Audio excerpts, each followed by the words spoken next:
The following broadcast is copyrighted by Pearl Municipal Broadcasting for the private use of our audience.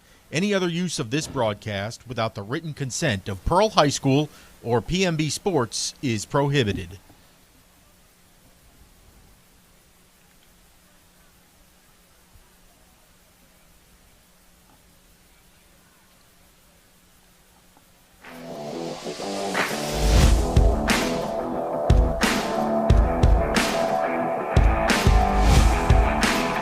Friday nights mean one thing in Mississippi: high school football. You've got a 50-yard line seat to the 6A powerhouse Pearl Pirates right here on PMB Sports. Now, batten down the hatches and hoist the colors. The Sky Family Dental Pirate Pregame Show starts now. Come smile with.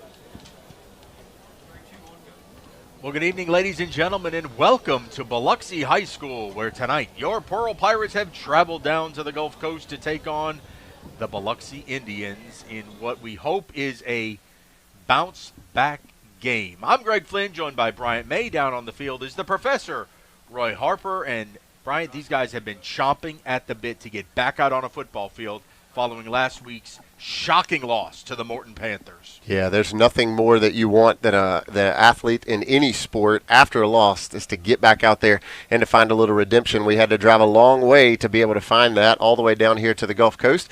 But a formidable opponent tonight in the Biloxi Indians, a little 6A non-region matchup, the last before the Pirates step into Region 3 6A next week with the Petal Panthers at home. But the task at hand tonight, these Indians. One of the things I'd like to point out, and if we can go back down to the shot of the field, and we'll go down to the Professor Roy Harper, as they're having a ceremony down on the field, a little recognition, as it were. If we could zoom in there on that 50-yard line, that is the well, Roy, let me bring you in here and let you explain what's going on down there. Okay, Biloxi has a coach named Coach St. Amant that has been diagnosed with ALS, which is Lou Gehrig's disease. He's in a wheelchair. He needs a wheelchair-accessible van. And so Pearl Public School District had fundraisers. They had a fundraiser, a hat day across all the schools in the district that paid $1. Kids got to pay $1 to wear a hat.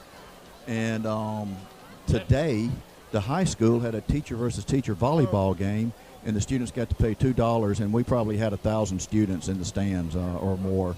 It was just unreal. And the district was able to raise right at $4,000 to help Coach Amant buy his van.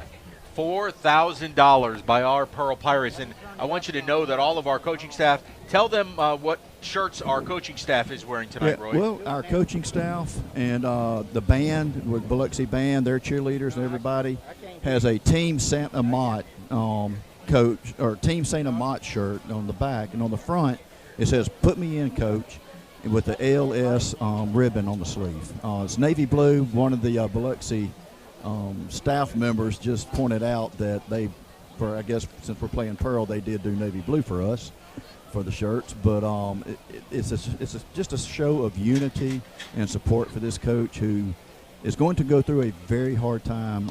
Him and his family are in for some really long, rocky road down the road. You know, and I hate to put it in perspective, but you know a lot about this disease. Yeah, back in 2005, my dad died with ALS, and it's not fun to watch someone go down that way. Luckily, he didn't last a long time after he was diagnosed. He was sick for maybe 2 years. Ladies and gentlemen, my I'd like to sister call has your been attention to diagnosed midfield with as we honor PLS, and show which our is support kind of for like Coach ALS, but Joey it doesn't. Santamont. It's not fatal. It As most still of you know, paralyzes. Coach Santamont You was know what's going diagnosed on with with your body, ALS just this can't past respond, May. and you eventually die Coach from other Santamont, things. And, known by many of his friends so, as yeah, we're Elbow, struggling turned with that. 53 earlier this month. Well, and this is Coach Santamont spent the last shot 25 now years of coaching various Coach sports Santamont out there and teaching driver's ed in the Biloxi Public School District. No, Frank, do we have He is a audio 1987 out there? graduate of Biloxi High School Let's try and listen and into played the PA football announcer. from 1984 to 1986, where his team brought home the 1984 district championship and were the South State runner-up. He was an assistant coach for the 2011 football team that won 10 games and were the 2011 Region 4 to 6A champions. With him tonight are his father, Bernard, daughter Lindley, and her mother, Allison Santamont, sister Michelle Godsey and her husband, Todd, his two aunts, Margaret Miller and Mary Stallings, his niece, Hannah Ladner, with her husband, Lane, and their two children, Rylan and Nathaniel. Biloxi High School and the community have raised over $40,000 within the past 4 months, and through the community's generosity, a wheelchair accessible van was purchased a few weeks ago to make traveling easier for Coach Santamont. And now, Biloxi High School head football coach Catelyn French will present Coach Santamont with an award as a token of gratitude for over 30 years of dedication and service to the Biloxi High School football program as a player and a coach.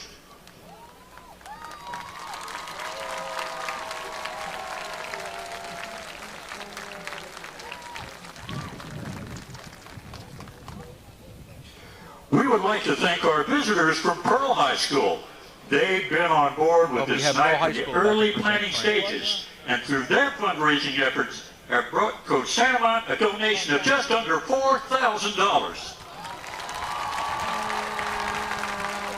Thank you to everyone at the Pearl School District.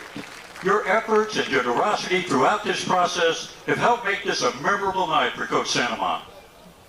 Joey, you have given so much of your time to the children Well, that in the was city of absolutely Biloxi. fantastic. Tonight is our time. The to community here in Biloxi raised $40,000 to get him a van. Unbelievable. And then the Pearl Public School District, the generosity of our community, our kids that are learning it at a young age. Every single school from elementary all the way up to the high school had that fundraiser so that they could make that $4,000 donation. Yeah, an incredible reminder that, man, football is just a game. Life is so much bigger than that. A guy who's had so much investment, as we heard there by the PA announcer, here in kids throughout the generations at Biloxi High School. And amazing to be a part of a community of generosity that loves people that many of us have never even met. And so tonight, a really, really special night honoring him and blessing him as he steps into a really difficult season ahead. All right, we're going to step aside here on the Sky Family Dental pregame show. When we come back, we'll talk Pirates, the keys to the game, offense, defense, all that and more as the Sky Family Dental pregame show continues right after this.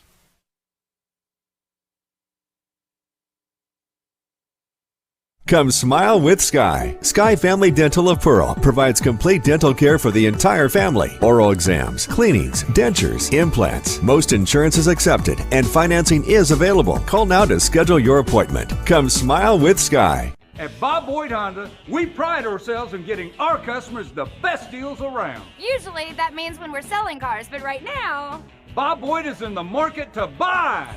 we're offering top dollar for pre-owned autos, trucks, and SUVs. Come by, talk to our dedicated team, and discover what a great time it is for Bob Boyd to buy back your used vehicle. Any make, any model. Whether you're selling or buying, at Bob Boyd Honda, you get a deal. How local is Bank Plus? Back to the Sky Family Dental pregame show. The professor, Roy Harper, has caught up with head coach Justin Hunter just after that ceremony, and let's go down to him now. All right, Coach. Disappointing loss last week, emotional loss. How did you bring your team back and get ready for tonight? Oh, we watched the film on Monday, and afterwards talked about corrections, everything, and then probably supposed to say this on TV, but went outside and we burned the shirt that we wore on Friday night, the camo shirt. Just burned one, just a symbol of we can't do anything about it. That's over. That's done with. That's over. We've all agreed not to talk about it again. We've moved forward, and we had a really good 4 days of practice. Well, good. In the classroom, I hear a lot of we're ready to show what we can do. We're ready to get to the next game. That was not us, that type of stuff. I see a lot of good confidence and good things. Do you feel that way in the locker room? Yeah, anytime you have a loss, you kind of see, I guess you'd say, how much it means to them type thing. We had a long conversation about that, and I think this week we've seen that it means a lot to a lot of kids. Like this program, this community, everything means a lot to these kids, and I think they was able to look in the mirror a little bit, but just be able to bounce back, and I think they're ready to bounce back, and I don't know what's going to happen when this game's kicked off at 7:30, but I do know we've had a good week of practice. It's been a lot of positive energy, a lot of, like you said, a lot of, hey, can't wait to play, that wasn't us, type thing, so super excited just to watch them compete tonight. Well, one final question. are the players kind of know what happened here at pregame, kind of familiar with those raising the money for the coach and all? How do they feel about that? No, we talked a little bit about it, because we did it. It was district-wide, but we did the volleyball game thing today. They asked about the shirts. We kind of said, hey, remember that we talked about? Do they know the whole situation? They do not, but we did tell them kind of, hey, we're helping out a little bit. There's going to be a lot of emotion, a lot of stuff like that going on, tonight. So they are aware of it and everything. Coach, look forward to a good game. Good luck to y'all. Thank y'all so much. Appreciate it. All right, thank you, Professor. All right, well, now that we have the pomp and circumstance out of the way, let's take a look back at the studio. Josh, let's bring up our keys to the game tonight, and they are, well, they're kind of simple. First, Bryant, the road warrior mentality. You heard it. Coach Hunter addressed it.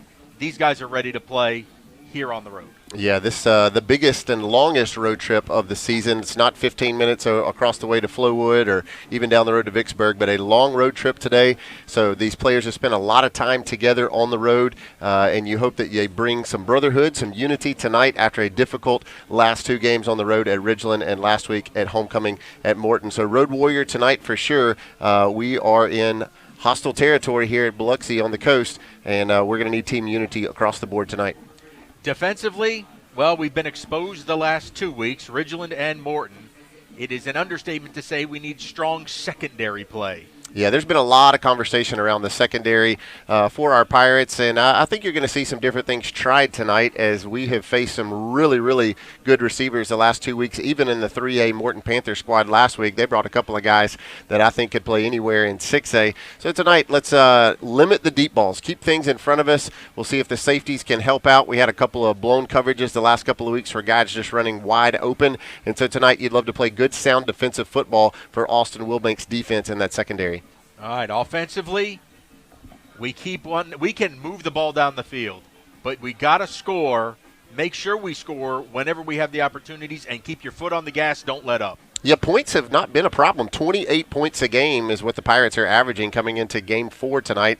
So Jack Durr and the offense have done a good job of moving the ball, but we got to make sure that we punch it in the end zone and we don't have some lulls like we had last week in the second and third quarter where we're unable to really put up any points. And you can't have those slow moments of the game. Keep the foot on the gas throughout the contest tonight.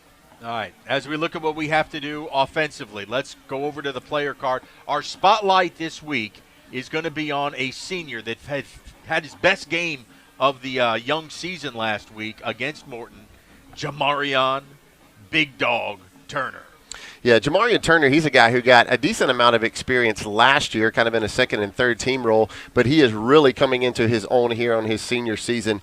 Jamarion last week versus Morton, 10 carries for 80 yards, 8 yards a carry, and on the season, Jamarion has 24 carries for 122 yards, and he's looked really, really good. Jamarion, not a big guy, but he's a guy who is not afraid to lower his shoulder if he needs to, but once he catches the outside or gets a gap right up the middle, he's a guy who can run by you. And so you'd love for him to compliment Jack Durr tonight, along with Ben Alexander, the sophomore, and TJ McKenzie, who wears number 3. All right, let's take a look at the rest of those starters as we'll bring that up. And he is Captain Jack. You mentioned him, the freshman sensation, Jack Durr, has really looked sharp. Yeah, Jack Durr wears number 15. He's only a freshman, but so much potential in front of this guy, and you see it, and you've seen it in spurts across the first 3 games.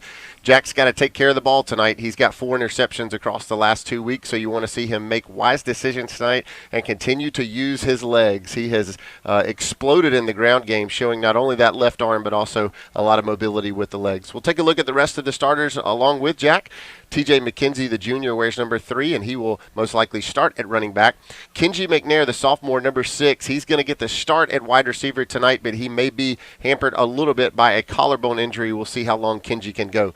Shaden McCollum, 18, the junior, has been trusted, along with Marquell Lake, the sophomore, wears number 19. I imagine he will get a lot of touches tonight.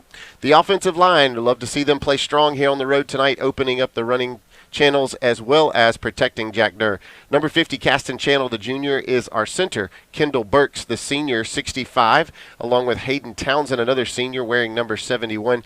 Takofa Lewis, the junior, the big man, wearing number 51. And that rounds out with number 55, Reed Grantham, bringing in our 3rd senior offensive lineman, and Reed wears number 55. Well, I really like the running back rotation that we've gotten.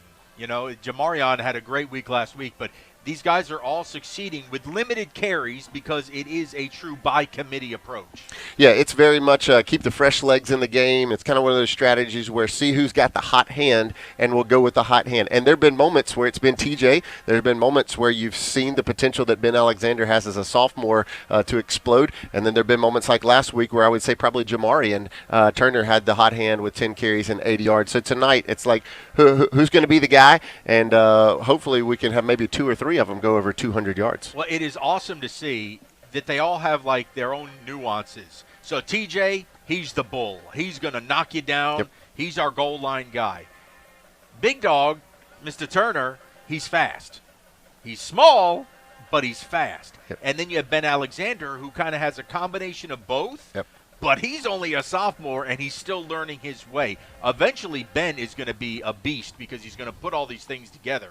But it's fun to watch them work on their strengths. Exactly, and to know that you've got years left. TJ only a junior, Ben a sophomore, Jamarian will be gone after this year. But a lot of athleticism and a lot of potential there in that backfield, and they're getting a lot of great reps here. And we'll continue that tonight in non-region play before they really start to matter next week against Petal. Absolutely. All right, we'll step aside here on the Sky Family Dental pregame show. When we come back, we look at the defensive side of the ball, so stay with us. We'll be right back from Biloxi High School. Come smile with Sky. Sky Family Dental of Pearl provides complete dental care for the entire family. Oral exams, cleanings, dentures, implants. Most insurance is accepted and financing is available. Call now to schedule your appointment. Come smile with Sky. So you've injured your shoulder or your knee? And of course you want the best care and the best doctor available.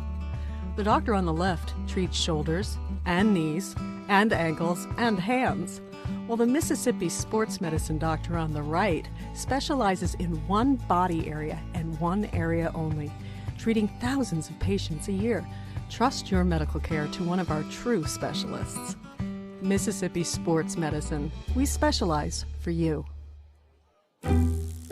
When accidents happen, our 30 minutes or less ER service pledge can mean less waiting and faster care. The 30 minutes or less ER service pledge at Merit Health. He was supposed to be the 5th man to walk on the moon. But 200,000 miles from Earth, an oxygen tank explodes. Power supply malfunction. Okay, now let's everybody keep cool. Thanks to his survival skills and leadership instinct, Hang in there, it won't be he long. helped guide the crew back home. Welcome home. This really looks great. He was Jim Lovell, and long before he wore this uniform, he wore this one.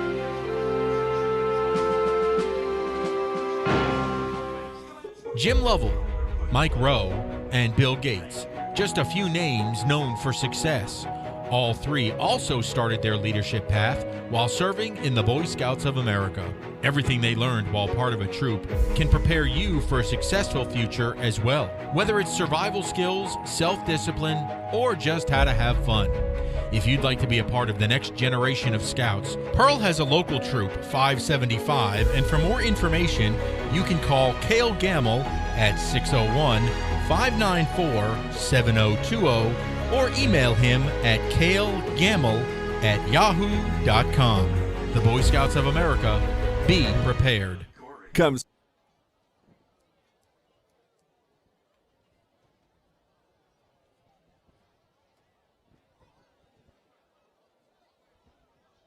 We're going to talk defense now, and I don't want this to sound silly. We've lost our last 2 games, but the defense has really looked good for the most part. There are 8 plays over the last 2 games that have made the difference, and they were all like long bombs, right? Yep. Otherwise, this defense has really been playing lights out.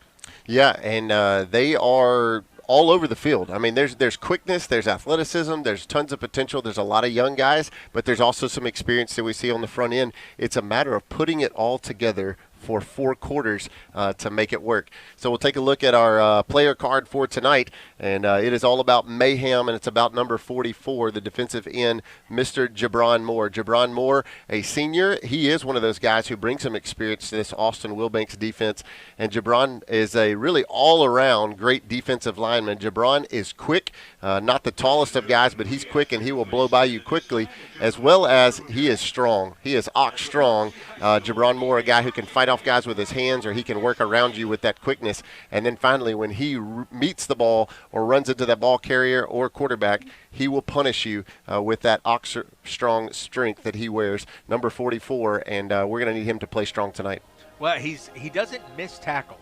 That's the one thing. When you hit him, he hits them, and he holds them up.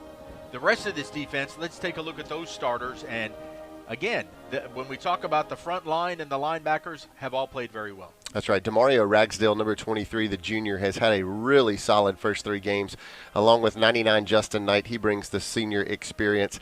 As well as 75 Cameron Hewitt, only a sophomore, but Big Cameron has made a lot of noise through the first 3 games of this 2022 season. Also on the defensive line, we will see a lot of Ken Mangum, too. They like to rotate 5 guys in there on the defensive line, so you'll see Ken a lot, too.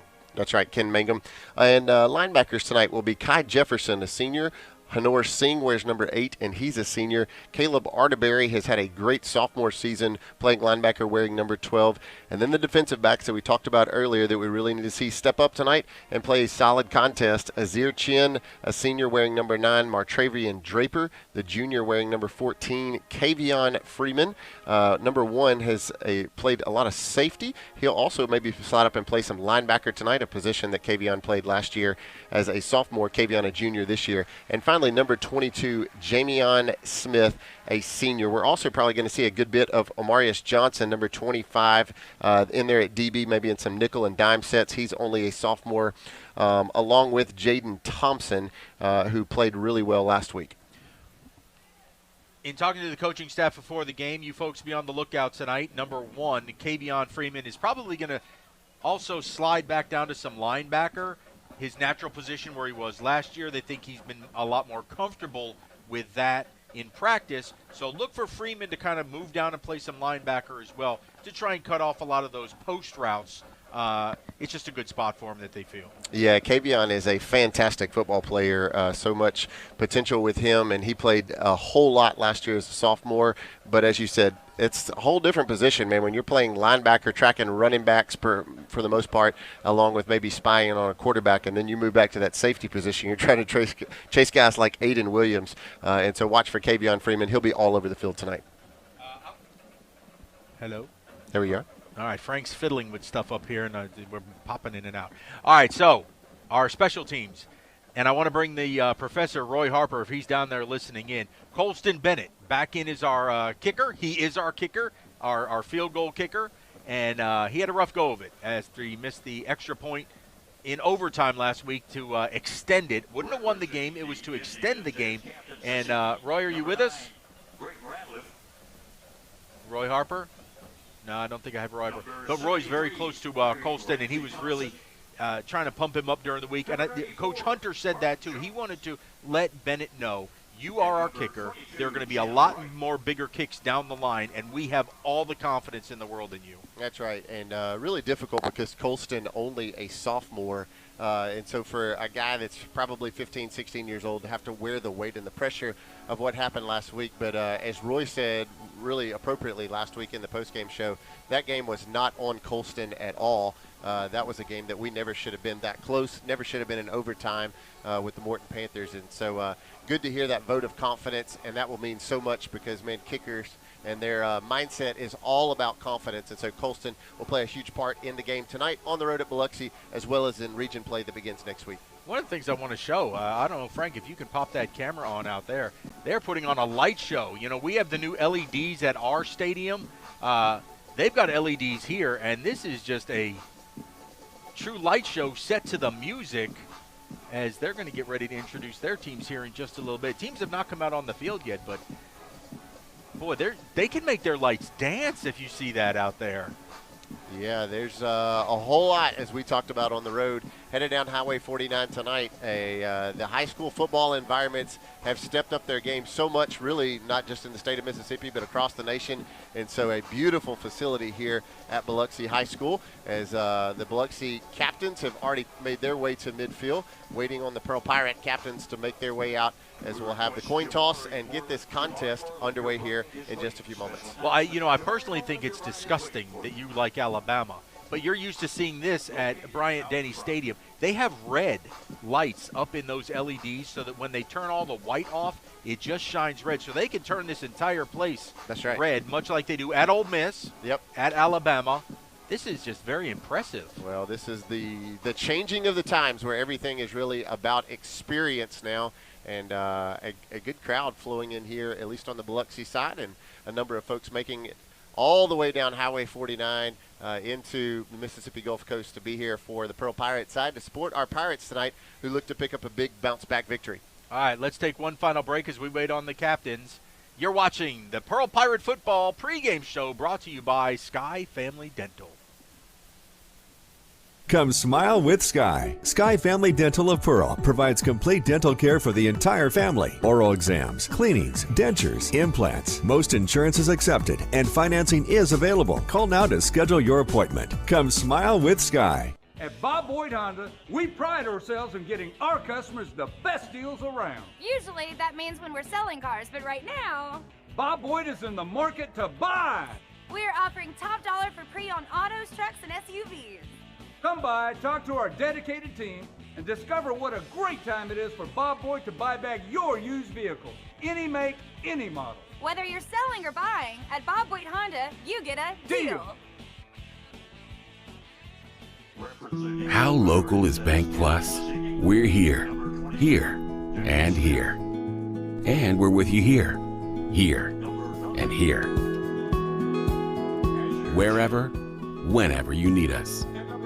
We make our banking decisions right here because local means more than a location. It means a commitment to deliver more for our customers and our communities. Your bank, your plus, Bank Plus. The Exchange is a church that is for Pearl. The Exchange exists to make the love of God visible and tangible to our city. Whether it's gifts and prayers for our teachers and students, acts of service for those in need, family-friendly activities for our city, Thanksgiving meals for families, encouragement for the next generation, or hope when people need it most. The Exchange is for Pearl, and the Exchange is here for you. Find a place to belong, grow, and serve by visiting us online at theexchange.cc. All right, the captains have made it out onto the field, and joining the Biloxi Indians, there he is, Coach St. Amant, down in the scooter as he's helping out with the coin toss. And as a captain here tonight, he is pulling out, and he will flip the coin. And it says Biloxi has won the toss, and they will defer.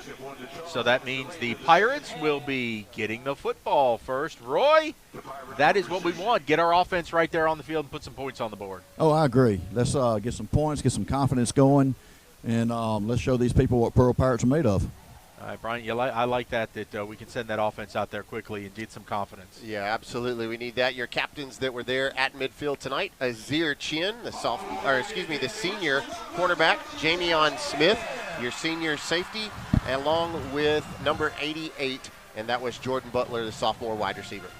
All right, as we prepare, the Pirates are lined up behind our run out. Our cheerleaders, dance team lining the field.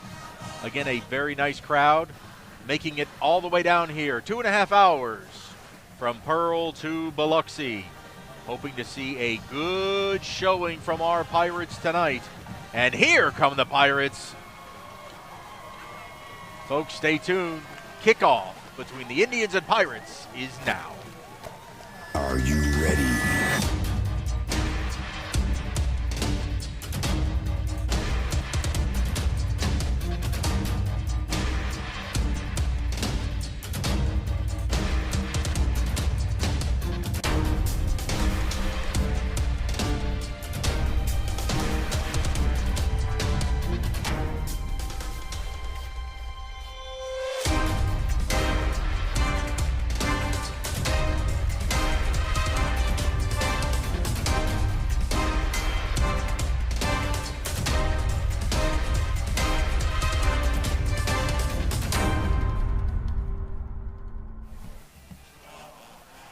Good evening, folks, and welcome into Pirate Football as Pearl taking on Biloxi. I'm Greg Flynn with Bryant May and the Professor Roy Harper. Pirates will receive this kickoff as Biloxi won the toss and deferred its choice till the second half. If you're listening on our radio station, 104.3 FM, The Pirates will be moving from left to right on your radio dial. A beautiful night for football and a beautiful night for a bounce-back win for the Pirates, trying to bounce back from a difficult homecoming loss, 35-34 to Morton, as well as a Week 2 loss to the Ridgeland Titans after opening up with a big win over South Pike. The Pirates look to move back to 500 tonight, and the Biloxi Indians sit at 1-1. We are underway. A little short pooch kick will be, oh dear. It's recovered by Biloxi. Oh dear, that was rough, as we could not fall on the ball, and Biloxi is going to get it off the ricochet. Two guys for Pearl trying to come up with that one. I don't know that anybody was expecting that little pooch kick, and a beautiful dial up there by the Biloxi coaching staff. Two guys for the Pirates had a chance to try to catch a bouncing ball here in the AstroTurf at Biloxi Stadium, and instead Cedric Grace, the senior linebacker for Biloxi, falls on top of it, and just like that, the Indians have it at the Pearl Pirate 34-yard line. Well, this is exactly what I said. I couldn't wait to get our defense out there to shut them down and make a name for themselves tonight. So here's their opportunity. There's a handoff coming out to the right side, and a lot of room down the right sideline. Inside the 20-yard line flies Demarion Fillmore. Demarion is pushed out by Jamion Smith, the senior safety, and when a safety makes a tackle on a running play, that's not good for the defense. A great pickup there by Fillmore as he pushes it all the way down to the 20-yard line, a 14-yard run by Fillmore to get this one started, and just like that, the Biloxi Indians are in the red zone. 1st and 10 here in the Ag Up red zone. Zachary Marlin, the quarterback, he's going to give it off. And this one will be going nowhere, as that looks like Zadarius. That was Fillmore again. Oh, Fillmore yeah, again. Fillmore that again. Looks like a 7. So. Yep, 28, Ken Mangum in on the tackle because Ken blew up that offensive line, and he was right there as soon as Fillmore took the handoff. And then a whole host of Pirates there to help wrap up and make it 2nd and 12. All right, Marlin now out of the shotgun. He's got 2 wide receivers here to the left side. Nobody up top. Fillmore, his running back.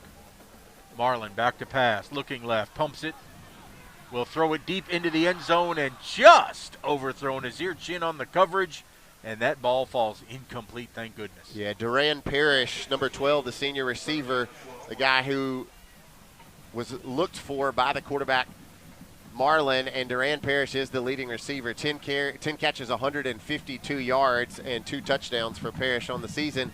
But thank goodness that one from Marlin goes a little bit high as Azir Chin was trailing him in coverage. All right, so Biloxi's going to go 3 wide this time, 2 to the near side, 1 at the top. That is Deshaun McGee up on top of your screen. Marlin takes a snap, looking, throws it over the middle. That ball incomplete, and Cobra Kai Jefferson was there to knock it away.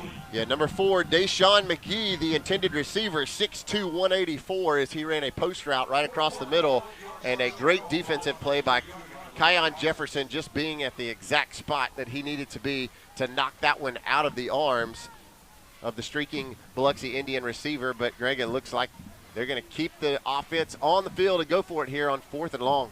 4th down and almost 12. Don't jump and give him a free 5 to make it shorter. Marlin looking over for his play at the sideline.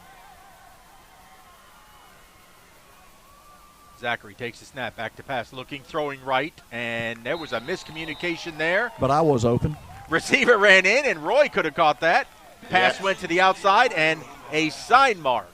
Turnover on downs. Well, and I'm sorry, isn't this what we talked about? Start the defense, hold, show what we can do, and then let the offense do a long drive? Absolutely, and you know what? It's when they're on the short field that our defense really, really thrives. On those 4th downs where we can shorten that field and not let everybody run wide open. Yeah, I don't have the stat in front of me, but the number of times that this Pearl Pirate defense through 3 1/4 games now have stood inside their own 20 has been phenomenal, and they do it again. What a huge stand there by the Pirates after we lose the kickoff.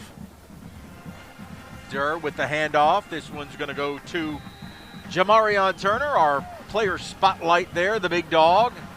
He will fall forward out to the 24-yard line. Your offensive starters tonight, along with quarterback Jack Durr, number 15, the freshman, Jamarian Turner, the senior, Kenji McNair, Shaden McCollum, and Marquell Lake, your wide receivers. Caston Channel, Kendall Burks, Hayden Townsend, Takofa Lewis, and Reed Grantham, your offensive linemen. Durr on 2nd down and 8. He'll give it off again. Turner looking to turn the corner. The big dog gets the first down. Renaissance Bank will move the chains on the Turner moves.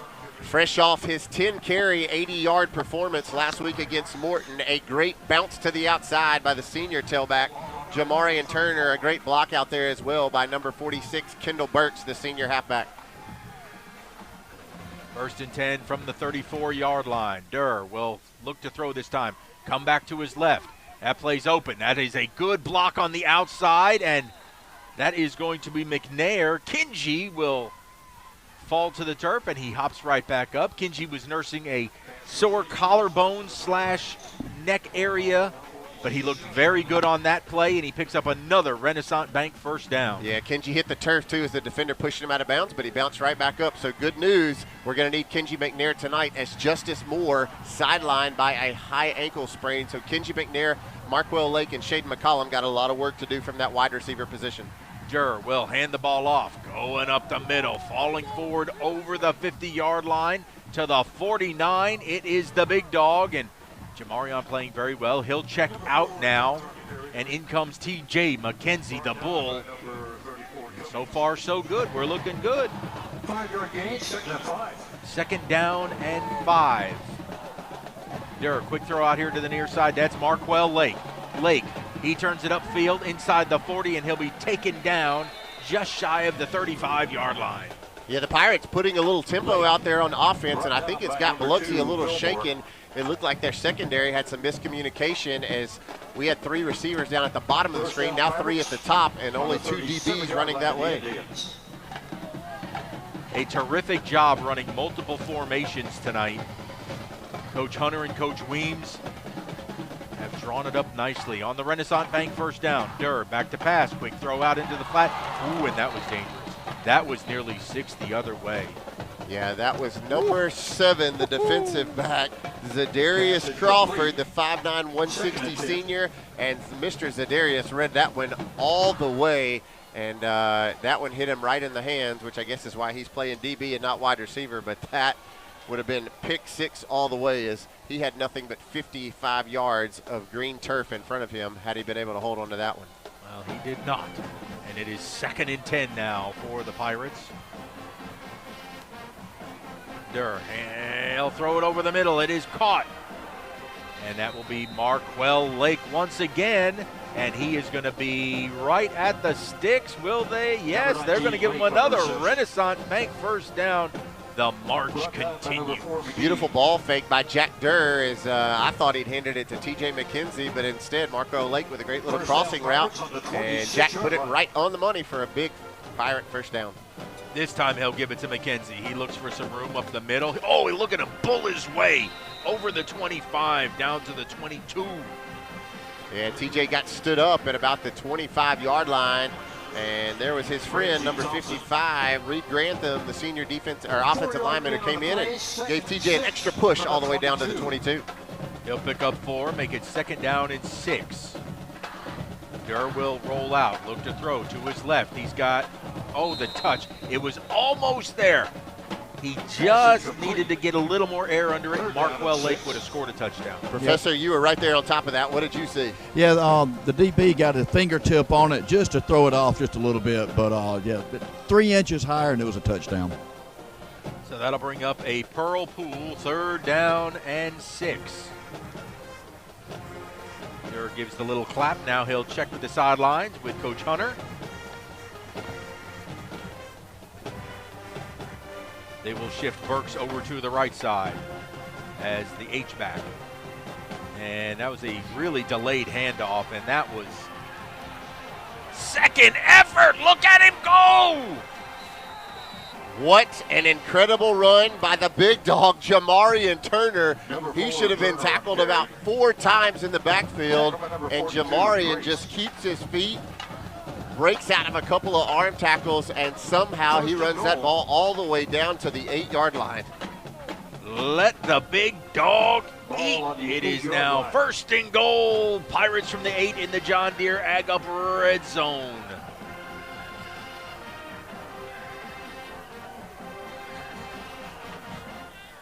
Turner stays in the backfield. Give it to him again. Up the middle. Puts his head down. He'll get close to the 7, and that is where they will mark it. Pickup of 1, so it'll be 2nd down and goal from the 7-yard line. Yeah, that time Jace Cummings, 34, the 6'2", 208-pound linebacker, met Jamarian in the hole. Tried to keep the legs churning, but good job by Jace to hold his ground, and the Pirates got it 2nd and goal. Ben Alexander checks in now as the back. He will get it. Jump step to the left. Puts his head down, and he's going to get it to the 5. They will officially mark him. Number 47, Alexander on the carry. At the 5. So it is 3rd down and goal. A Pearl Pool 3rd down. Let's make a splash into the end zone here, the bright red end zone.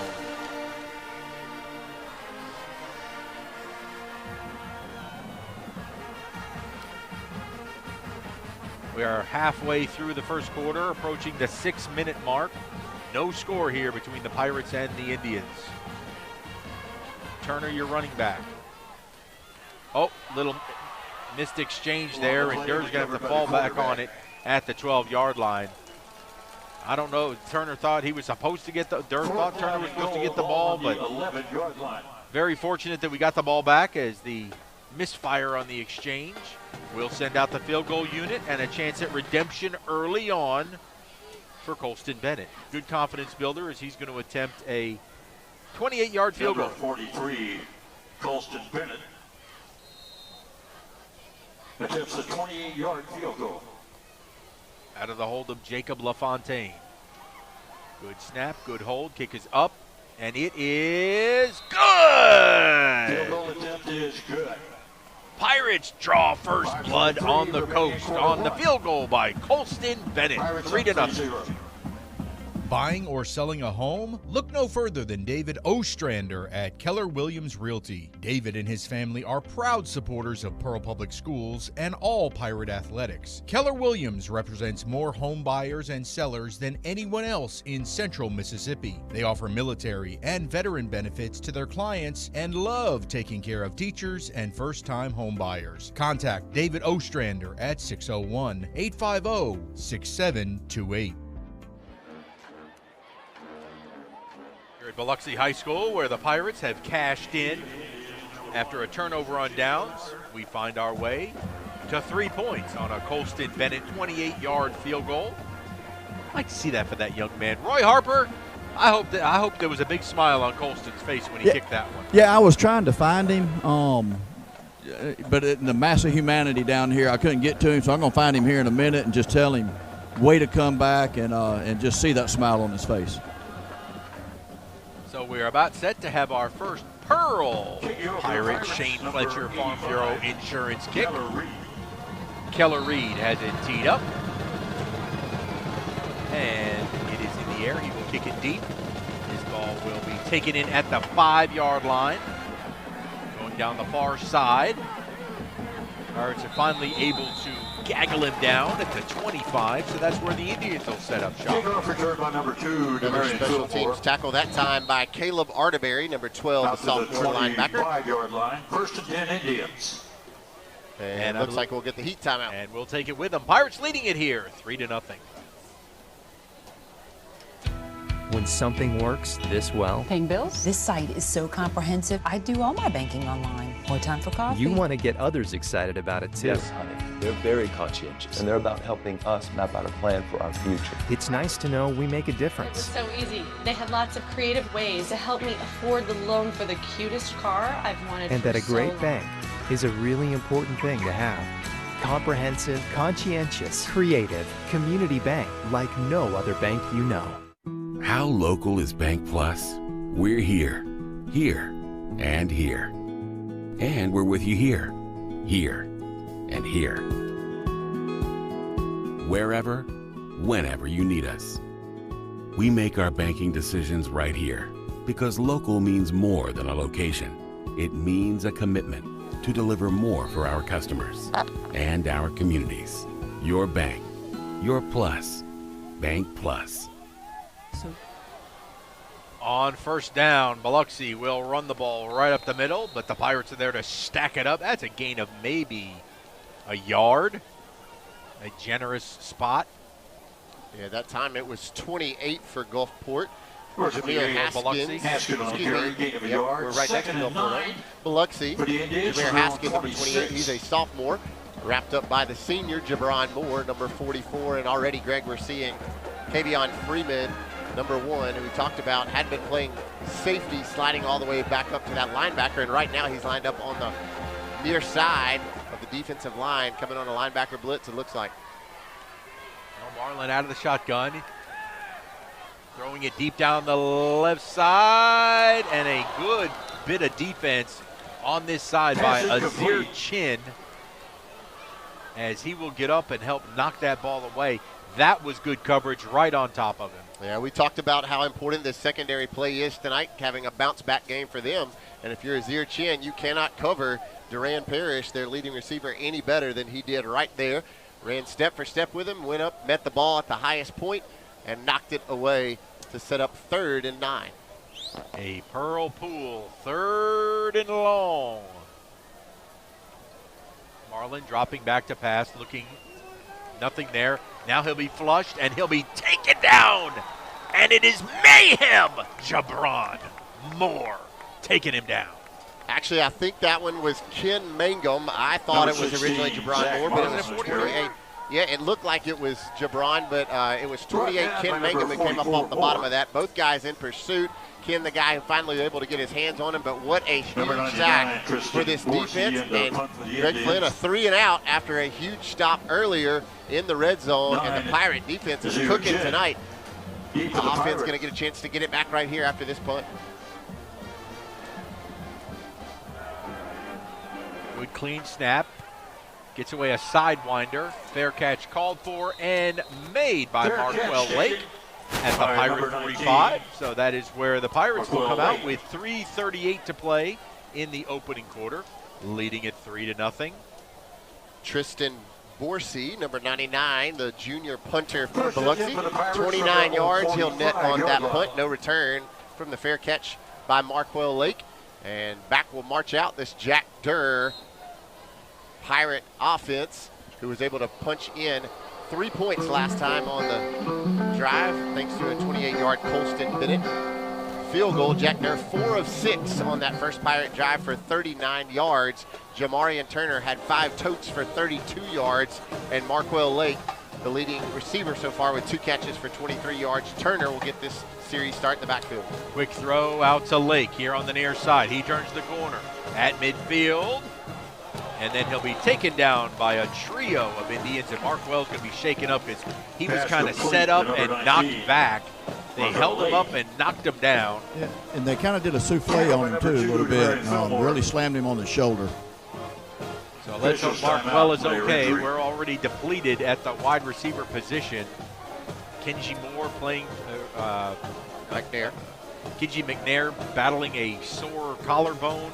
Justice Moore is out with a high ankle sprain, and Markell's getting up, and they're just going to check him out as he just got high load on that one.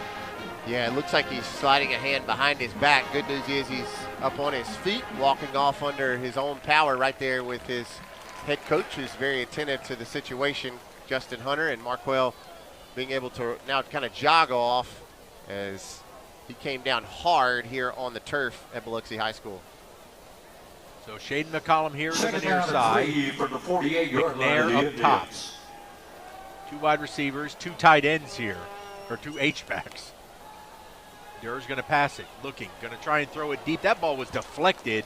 They hit his arm, and that ball's going to fall incomplete. They got some good push that time, did the Indians. Yeah, pass intended for Kenji McNair, who had single coverage there at the top of your screen.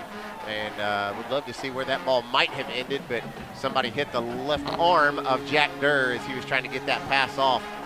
probably the best pressure of the night we've seen so far for this Biloxi Indian. Well, we've been very fortunate so far on some of our miscues have not been turnovers, so good going so far. But on this third down, that handoff is not going to go anywhere as Jamarion is tackled.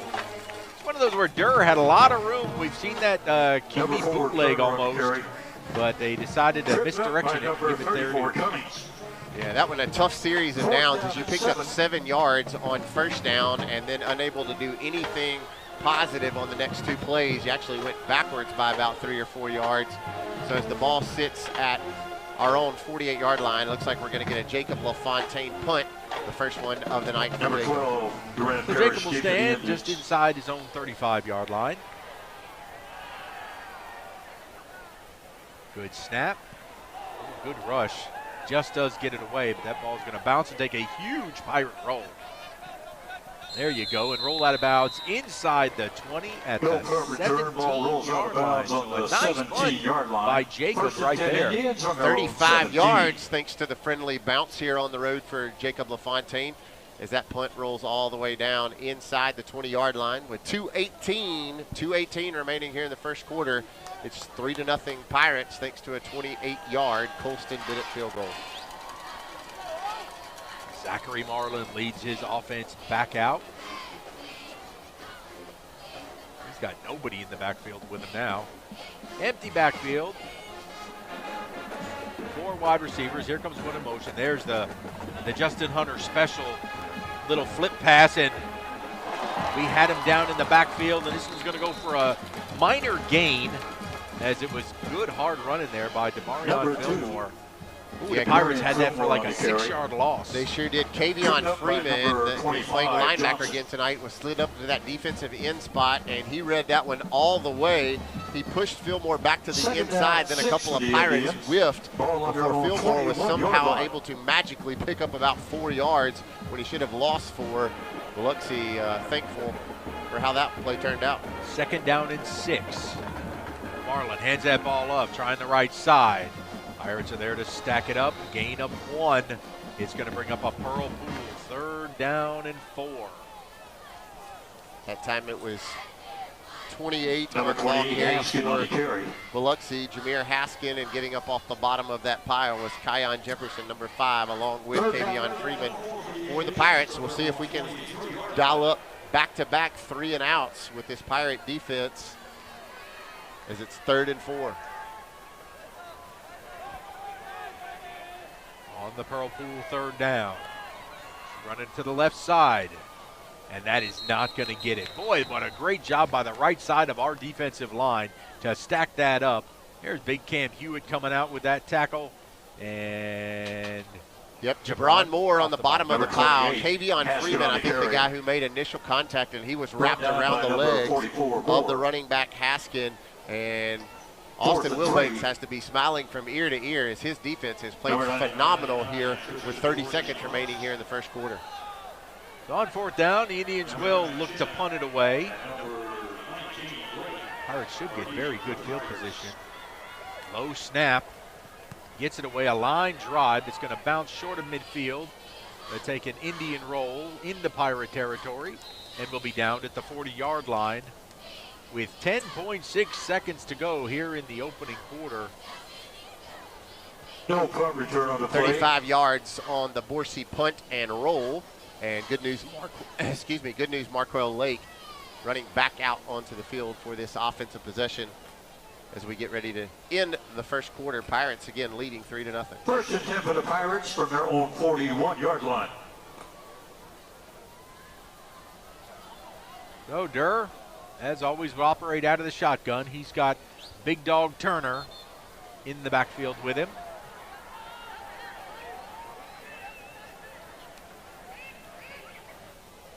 He will throw. Man wide open. Oh, and dropped right through the hands. Kenji McNair, you had 6. Woo, 6 had 6. There is a flag at about the 45-yard line. I think a couple of them got dropped, so this one may not have mattered, but oh my goodness, that had touchdown written all over it. And it's going to be a legal man downfield. First penalty of the night on either team with 7 seconds remaining in the the first quarter. But makes Kinji feel a little bit better. A little bit. Even if he'd have caught that and run all the way for the touchdown, it would have come back. So ineligible lineman downfield will give us a 5-yard penalty. And we get to repeat first down, though. First down, 15. So first down and 15 with 7 seconds to go here in the first. Durr, hand that ball off. And Big Dog Turner gets bent backwards there at the 37, and that will do Number it for 4 our Turner on opening the carry.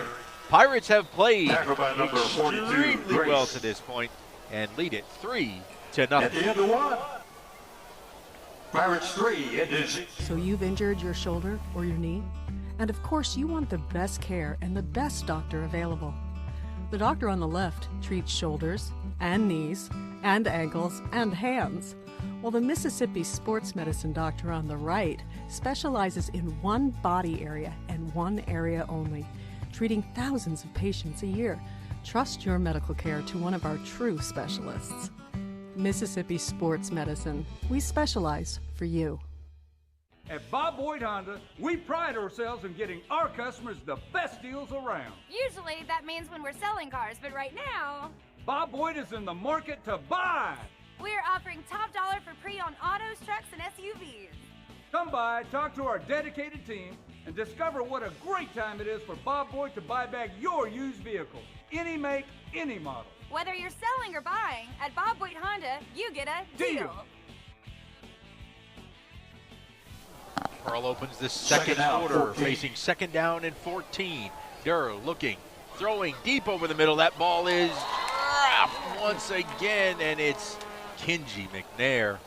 Need a little. Hey, Roy, do they got a little bit of that sticky spray over there on the sideline? Yeah, I'll go see if I can find some real quick. A can of that stuff for Kinji. Yeah, a couple of tough drops for Kinji. You do wonder how much is that collarbone playing Ball into on the this. 30. Is collarbone going to maybe make you be a little more tentative as a receiver and 2 tough drops?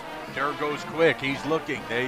Good coverage in the secondary. He's got nothing. He'll pull it down, and he will run it. But a flag comes down in the backfield in the area, which is typically the holding. Yeah, let's check the marker.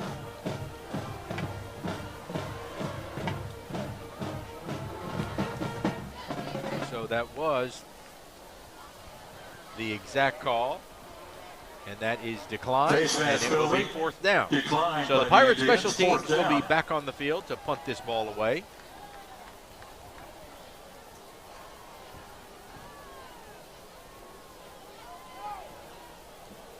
$35 yards Keep for the the last Indians, number Jacob 12, Durant LaFontaine. Parrish. So Jacob will drop back to about the 25-yard line. Try and get a good kick and a roll LaFontaine here. punts for the Pirates. Good snap. Kick is away. Low liner that's going to take some big roll and will be dangerously fielded by the Indians, but they're going to turn this into something special. Down the right sideline and into Pirate territory, inside the 30, inside the 25 to the 24, and on the Pirate turn.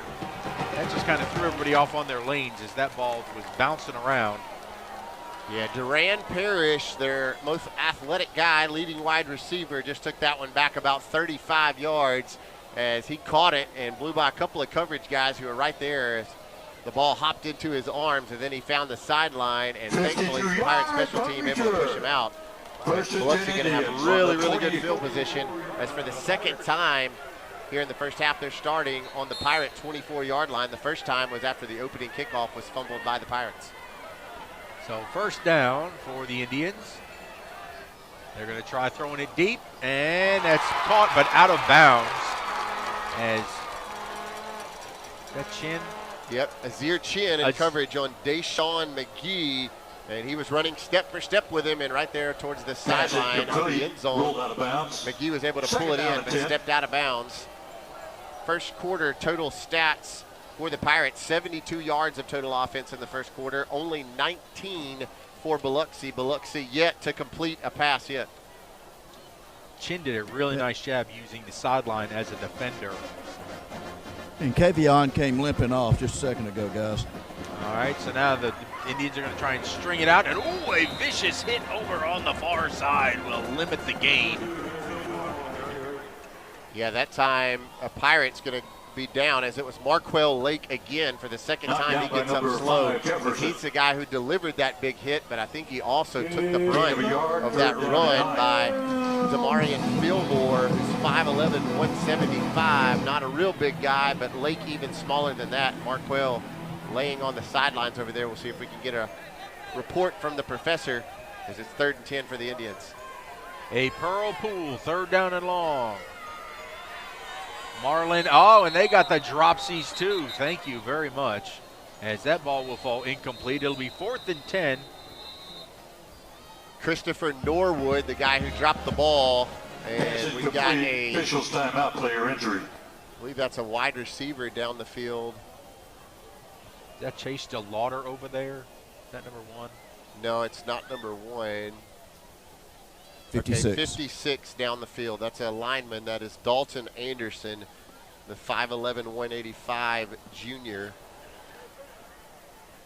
We hope who may be also playing wide receiver. We hope that young man is all right. Roy, how is Kavion when he came off? He was limping a little bit, but I just asked him how he was, and he said he's okay. He just took a little water, probably just a little twist, and he'll be fine. He'll be back out. Any news on Marquell? Not yet. I'm going to see what I can find out. Let me tell you something. It's going to take a lot more than a little nick to take out the Reaper, Kavion Freeman over there. He's going to play no matter what. If you're just joining us. I'm sorry. I didn't mean to interrupt, go ahead, Roy. In fact, Kavion's back on the field now.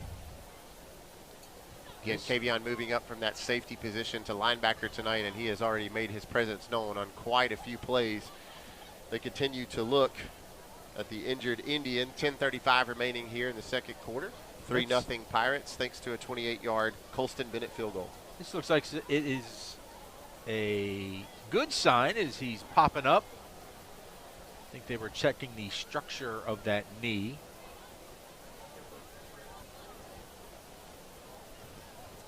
And gingerly, he's going to make his way off the field under his own power, favoring that Number right 56. leg. Yeah, no, they were looking at his right knee. They were testing the stabilization of it, and he's not putting any weight on it at all. No, so he'll hop off here to the sideline now with some assistance. Certainly hope the best for that young man. Again, Dalton Anderson, the injured Indian, now putting a little pressure on that right knee, trying to get off.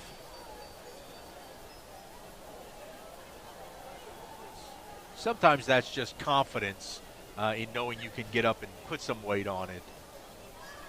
4th and 10 here facing the Indians after the drop swing pass to the running back. And Biloxi, no trust in their kicking game for the second time tonight on the door of the red zone. They're going to go for it on 4th down. Oh, this would be an extremely long field goal in high school.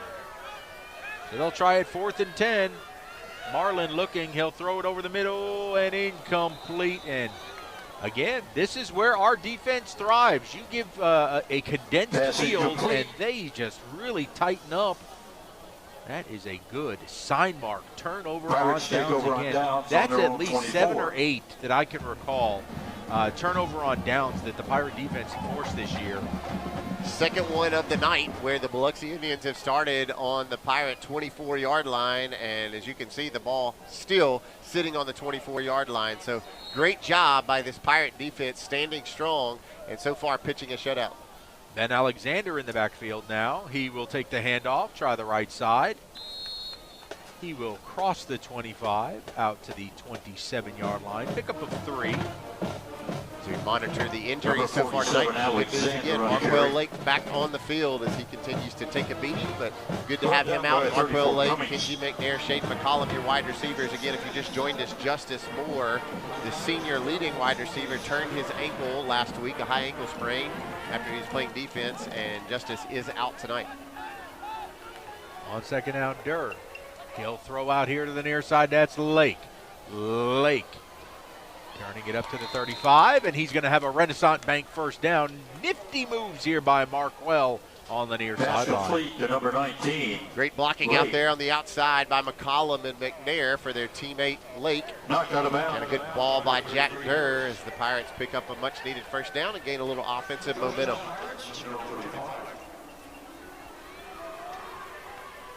On first down, go Alexander. Big Ben into the second level. He will cross the 45, and Renaissance Bank will move the chains.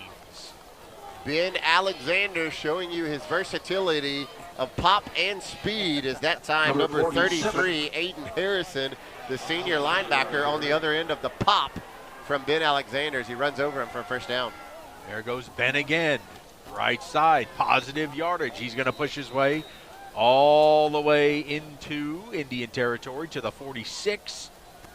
And the Pirates are on the move. A very manageable now. Second down and 2 after the pickup of 8. Good job by the Pirates right up the middle, led by the junior center, Caston Channel, opening up holes for Ben Alexander. And now the Bull, McKenzie checks in. There he goes up the middle. He's going to push forward for a Renaissance Bank first down. Good luck stopping the Bull. Number 3, McKenzie on the carry. TJ McKenzie, never afraid to put his head down and just kind of run right through you. Cummings. And that time he does it right through the Biloxi defense for another first down. And this drive, very reminiscent of that first drive of the game where we marched down and put 3 points on the board. You'd love to march down and stick this one in pay dirt to take a 10-0 lead. There, we'll give it off to McKenzie again. Over the right side, dragging Indians with him. That took 4 Indians for a ride and a pickup of 6. And it's going to bring up second down and 22. You're seeing the depth at running back play to our advantage right here as you've got TJ McKenzie, Jamarian Turner, and Ben Alexander, all very capable backs. Now Durr will check the sideline. He's got trip wide receivers here to the near side. Empty up top.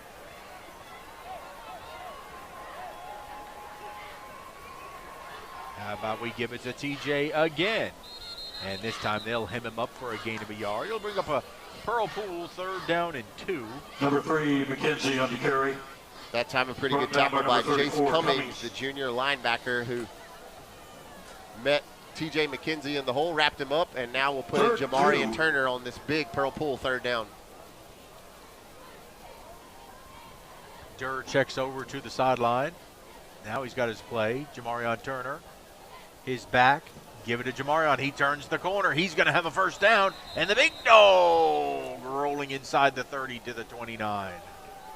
Jamarian Turner looking good all throughout this first half as he shows his explosiveness, bouncing to the outside. Also in there at receiver right now, Derek Garner, a junior wearing number 29. Hadn't seen Derek a whole lot this season. He's in the slot at the bottom of your screen, right above Shane McCollum. On the Renaissance Bank first down. Turner flies out to the left. Oh, and a wide receiver quick slant was going to go for some big yardage, but Kenji McNair unable to hang on. Roy, you didn't obviously find the sticky juice well enough. No, I need another can. All right, that's going to be a heat timeout here with 6:31 to play before halftime.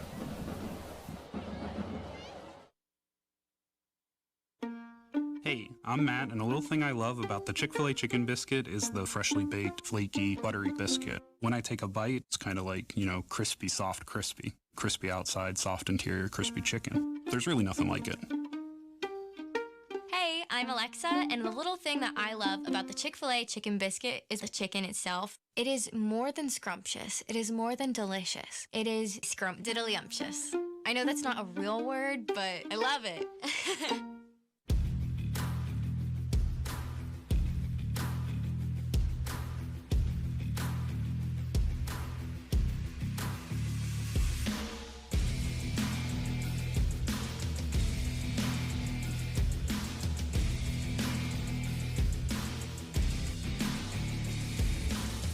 Shop, stay, dine, and play at The Connection, Mississippi's retail entertainment destination, located at the intersection of I-20 and I-55 in Pearl.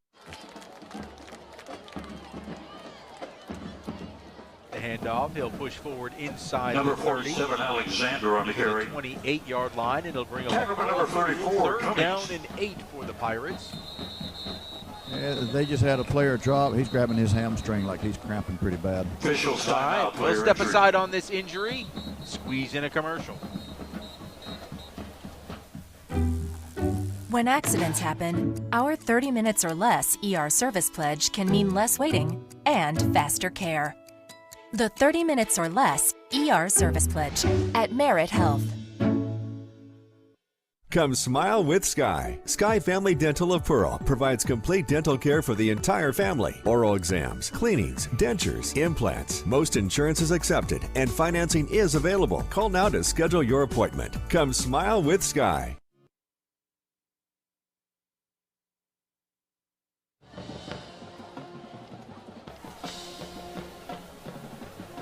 All right, as they still tend to what appears to be a cramp on the 25-yard line as the Pirate offense will try and continue its march down the field. It's been, everything we've talked about so far for the keys to the game.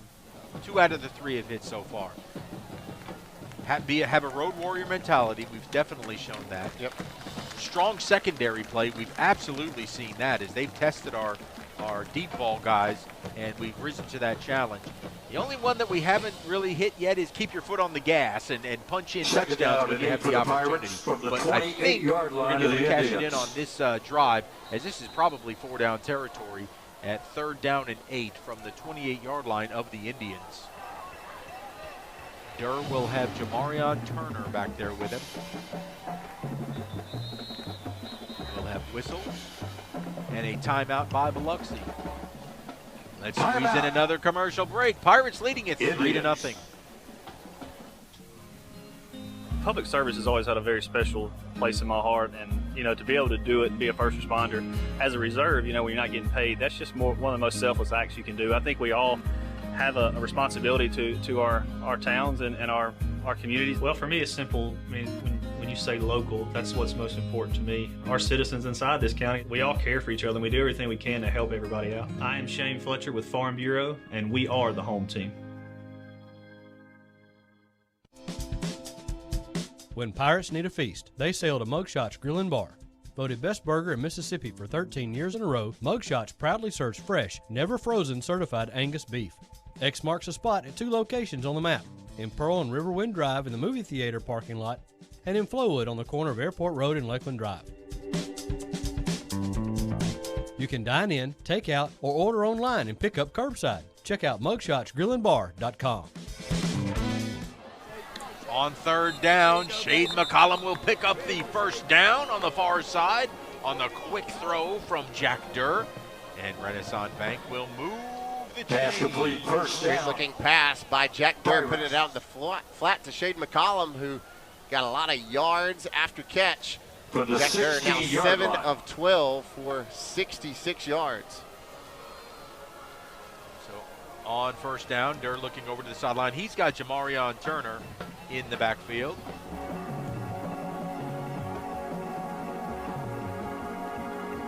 Durr, the snap bounces right off his hands, and this ball is going to get recovered by Biloxi.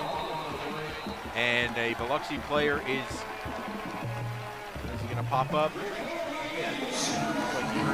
Left knee. Yeah, that's Cedric Grace, a little slow to recover from that. Wow, but number 19, Malachi Brimage, the guy who fell on top of that fumble, and I believe, Greg, that was just a muff snap by Jack Durr. Not sure if he wasn't ready for it or just hit him in the wrong part of the hands, and the first turnover of the night going to be costly. It was a good snap, it appeared, but it just looked like Jack may have taken his eyes off it for a second looking for that receiver, which is going to happen sometimes to especially a young quarterback, that you're so looking for your open target quickly that you don't watch the ball all the way in. And that's exactly what happened. You can see his eyes look downfield before he had the ball. So that'll be a turnover.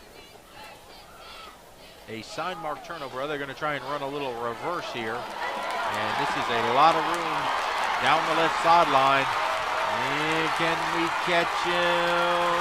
And he'll stretch out and be marked out at the 1-yard line as Javion Smith never gave up on the play. That was Damarian Fillmore, the 5'11", 175 running back, who's really done a little bit of everything, and he's really been their only offense tonight. He needed 73 yards for a touchdown. He got 72 of that before Javion Smith, as you said it, Greg, did not give up and ran him out of bounds at the 1-yard line. But Biloxi Indians set up here with 5:13 remaining before the half, trailing 3-0. But we've seen these Pirates stand strong in the red zone tonight. And this one's going to be their toughest test. That's why this could that play could loom large, because you push them out to one. Yes, it looks like an automatic touchdown for most offenses, but this defense has really done well. Let's see if they can rise up again. And in motion. Looking, he's going to throw it into the end zone, and miscommunication as that ball's going to fall harmlessly incomplete. So that is number one. He's got 3 more to go. Second down. Marlin looking for TJ Smith, the 5'11 senior wide receiver, but clearly Smith cut to the inside. Marlin threw it to the outside, and we're going to get a timeout by Biloxi as they're going to think about this. Points looming. All right, we'll step aside. Let's give him a Renaissance replay. Make the right call for 24/7 roadside assistance and sign up for Renaissance Rewards Extra Checking today. The Pearl Pool is a proud sponsor of Pirate football. Located in the heart of the city, 3500 Dawn Drive, the Pearl Pool offers everyone a safe, convenient place to swim and host parties. Affordable memberships are available, and walk-ups are always welcome.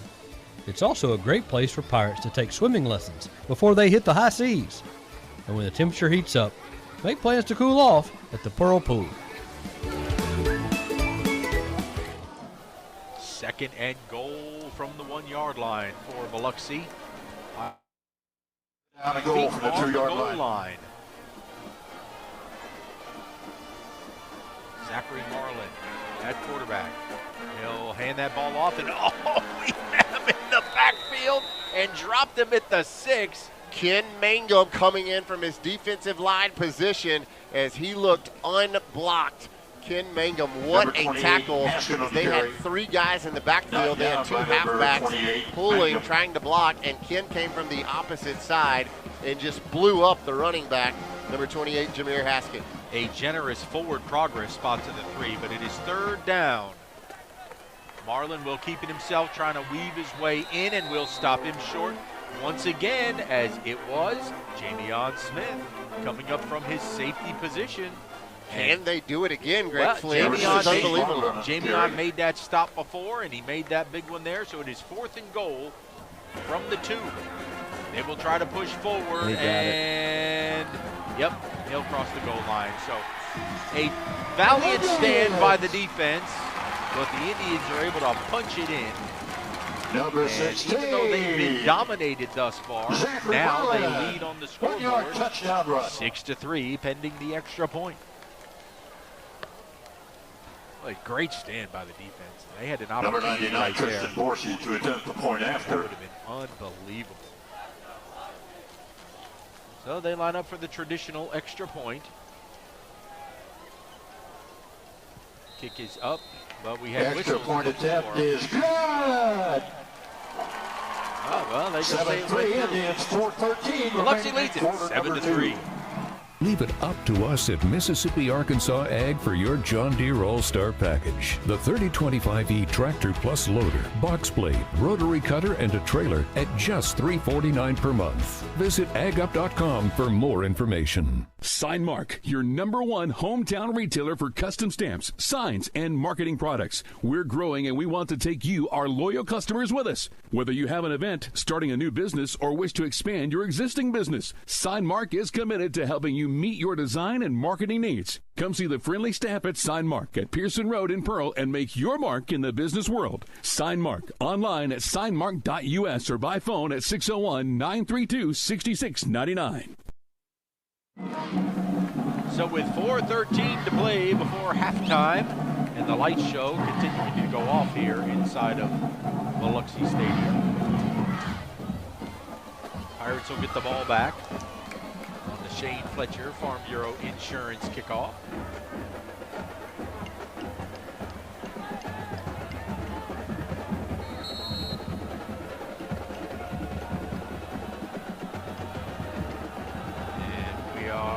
This one will be a deep kick, taking it at the 11 on the far side, coming here to the middle. And somebody whiffed. Ooh, that would have been a huge lick. But he just flew through the screen. I didn't see who that was for Biloxi, but Pirates will take over at the 28-yard line for first down.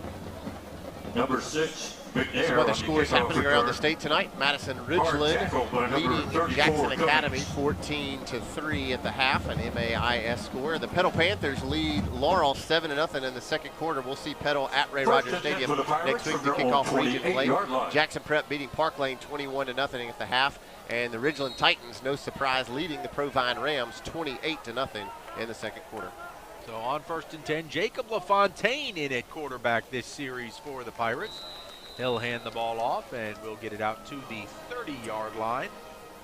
Pickup of 2. Jacob LaFontaine, a junior. Have not seen Jacob get some playing time since that first game against South Pike. But again, Jacob got a few reps last season behind Jaybird Johnson before he broke his hand. But Jacob coming in after that fumble by Jack Durr, and going to be a costly false start on Kenji McNair as he got a little antsy there at the top of your screen. Boy, poor Kenji is having a rough first half. Against the Pirates. He will go off on the sidelines. 5-yard penalty moves the ball back. A few dropped footballs, and that penalty will now put us back behind the chains. A 2nd down and 13 now. Moves the ball back to the 25-yard line. 2nd down, 13. Isaiah Wynn, your slot receiver, at the bottom of your screen. Nobody's really on Isaiah. Try a handoff, though. Getting just into the second level there goes the big dog. Number 4, turnaround. Yeah, Jamarian going to come up a little gimpy as he got bit back on his last run on the last series. That time he got twisted again a couple of different directions. And man, the Pirates are really taking a beating here tonight. TJ McKenzie now going to check into the backfield. LaFontaine looks over. Boy, not what you want with a region game looming next week. You're going to have to get the professor his MD for tonight. All right, there's a handoff. Driving hard for the first down goes the Bull, TJ McKenzie.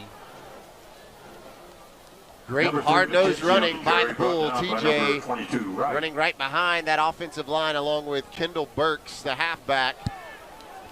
Townsend going to check in at halfback now as Jacob LaFontaine trying to get the offense rolling. 2:20 remaining here in the first half. LaFontaine will keep it. It's a little awkward there. It looked like he wanted to give it to McKenzie, but then kept it. But he's going to get positive yardage, pick up 5 on the play. It'll be 2nd down and 5. Number 17, Laughlin. Got to start trying to get some chunk plays here, though, as the clock's moving. There goes TJ up the middle. Again, will not go down, crosses midfield. Look at this. And again, it takes 4 Indians to bring him down, and it'll be a Renaissance Bank first down. Clock stops momentarily. Number 3, McKenzie on the carry. With a minute 44 and now counting once again. TJ will check out. Ben Alexander, the sophomore, now in the backfield, and I believe we're going to get another injury timeout as Biloxi falling like flies as well. It's been a difficult first half injury-wise for both teams. Let's try and take a quick one with him as they tend to this young man. When you're ready to make a move in Pirate Country, contact Penny Pitts with Havard Real Estate Group in Pearl. Penny is a multi-million-dollar producer and loves to help her clients find the home of their dreams. If you are a first-time home buyer or ready to upsize or downsize, she is the agent for you. Penny is a Pearl High School graduate and an avid supporter of Pirate athletics. Make your move with the home team. That's Penny Pitts, Havard Real Estate Group. You've heard it said, give a man a fish and he'll eat for a day. But teach a man to fish, he'll come home dehydrated, severely malnourished, and late. Some quotes are better than others. With Alpha Insurance, he won't get the old bait and switch. He'll be as happy as a dog in the sunshine. Ain't that right, Otis? And there's nothing fishy about that. Call Alpha agent John McHenry in Pearl for a quote today. On first down, LaFontaine tried to put it in the air. On pass incomplete, 2nd down and 10. Slant route. That ball will fall incomplete. Bring up 2nd down and 10. Minute 28 to play before halftime. Pirates operating in Indian territory at the 47.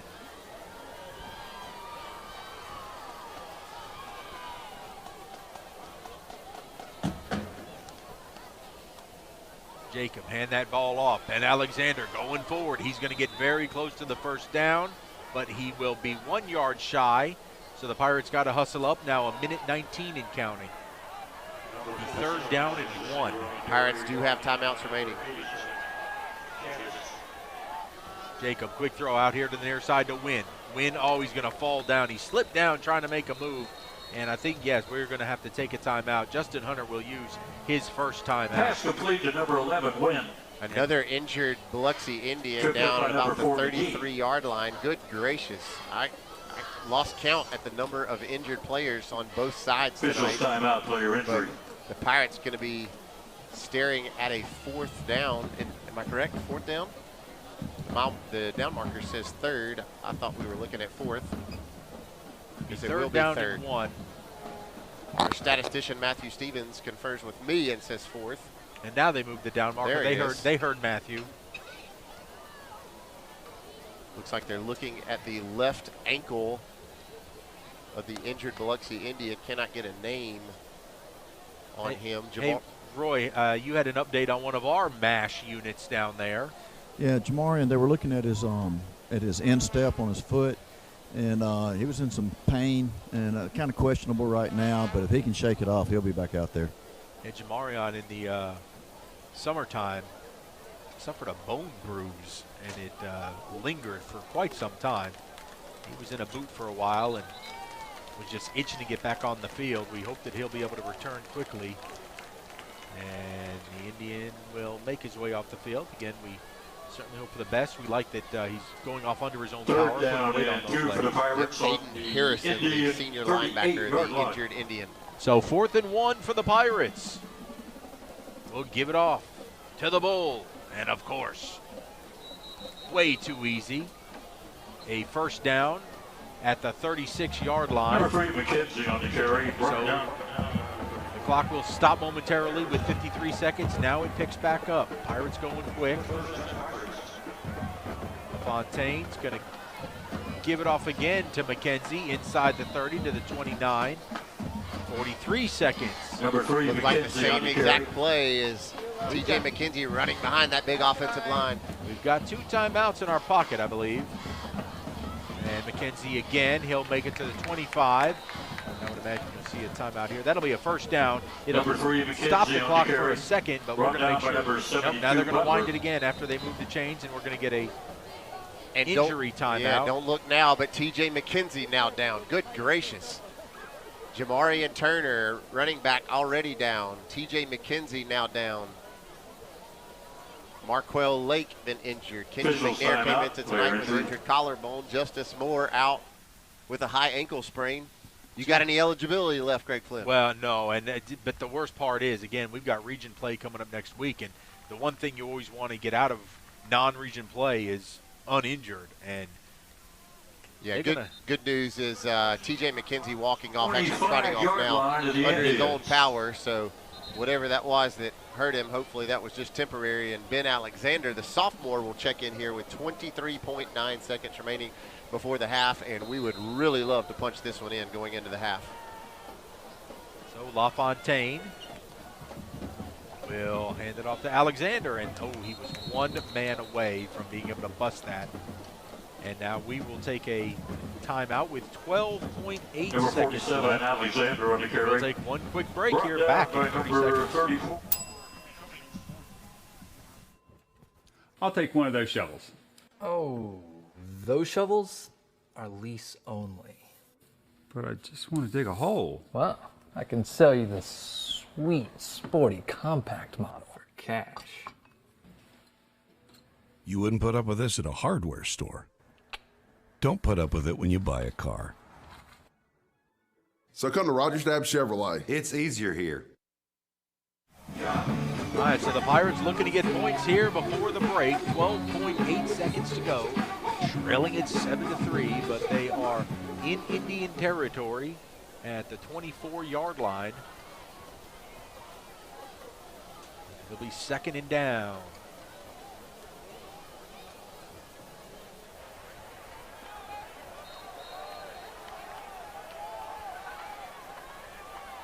LaFontaine, empty backfield. He'll go back to pass. Look Throws it deep over the middle. Oh, and almost intercepted. As I believe he was looking for Azir Chin, who was in at wide receiver. Also saw Kavion Freeman in there. You sure did. Kavion Freeman was the guy in motion. Azir Chin, the other wide receiver in there. 2 defensive guys. And other good news, T.J. McKenzie trotting back onto the field here for this 3rd down. All right, 7 seconds. Whatever play this is, it's got to be quick if you want to try and attempt a field goal, or this will end the half. Let's see. Jacob rolling out quickly, looking. Can't take a sack. And a penalty flag is going to come in as there are zeros on the clock, as that play took a lot of time. Either throw it away and preserve some time, but yeah, let's check the flag first. I believe the play was LaFontaine had trips wide receivers at the top, and he was trying to roll out, find one of those guys on about a 25-yard long pass into the end zone to end the half, but nothing open. LaFontaine kept it, and he was tackled pretty quickly, but I believe the penalty could have negated any of that. Well, let's see what it is first. Could get an extra play. Yep, going to get holding on the offense. You'd imagine that would be declined, and it would take us to the half. That's declined, and we are at halftime. The Pirates declined. We have played 24 minutes here in Biloxi, and it's been a battle of attrition so far. We'll see if we have, if both teams have enough players to finish the game. At least first stringers, anyway. We may start seeing going a little deeper into the depth chart tonight out of necessity. So we'll see.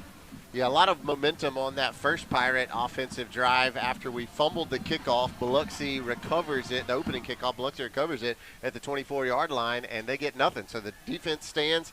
The offense drives it all the way down the field, kind of fumbles on 3rd down, had to go with a field goal, and you felt really good. The defense has stood strong all night long with the exception of the one big play that put them down on the 1-yard line, and they were still had to go all the way to 4th and goal before they were able to score from the 1. So the defense has stayed strong, but it's been hard to maintain any offensive momentum, as we talked about in the Sky Family Dental pregame show. You got to find that momentum and then keep your foot on the gas. Well, it's been tough with everybody having to go in and out with injuries. I mean, we've had injury stoppages, I think, every 3 minutes almost is what it seems like. All right, we're going to step aside for one moment. When we come back, we will have the Pearl Pirate Band. It looks like our pep band made the trip today. I believe that's going to be actually the Biloxi Band. Is our band still staying in the bleachers this evening? All right, well, we'll step aside. We'll be back in just a few minutes. We'll have some first half stats as Matthew takes off his shoes and socks, and he's going to add up all the numbers for us like that. We'll be back in just a few moments. I'm State Representative Gene Newman with a message to young people and their parents. There are many pathways to success. For some, it's a regular college degree. But so often I see students and their families get in financial trouble by taking out huge student loans for college degrees that they will never be able to pay back. The degree programs they are pushed into are governed by rules designed to benefit the colleges and the loan programs, not the students. College doesn't guarantee a good high-paying job. If a student hasn't decided what career they want to pursue, please look at the community colleges with so many different programs and degrees. Don't start out in life with a huge college debt hanging over you. I want to see every pirate find their way to a successful career, because every day is a great day to be a pirate. Buying or selling a home? Look no further than David Ostrander at Keller Williams Realty. David and his family are proud supporters of Pearl Public Schools and all Pirate athletics. Keller Williams represents more home buyers and sellers than anyone else in central Mississippi. They offer military and veteran benefits to their clients and love taking care of teachers and first-time home buyers. Contact David Ostrander at 601-850-6728.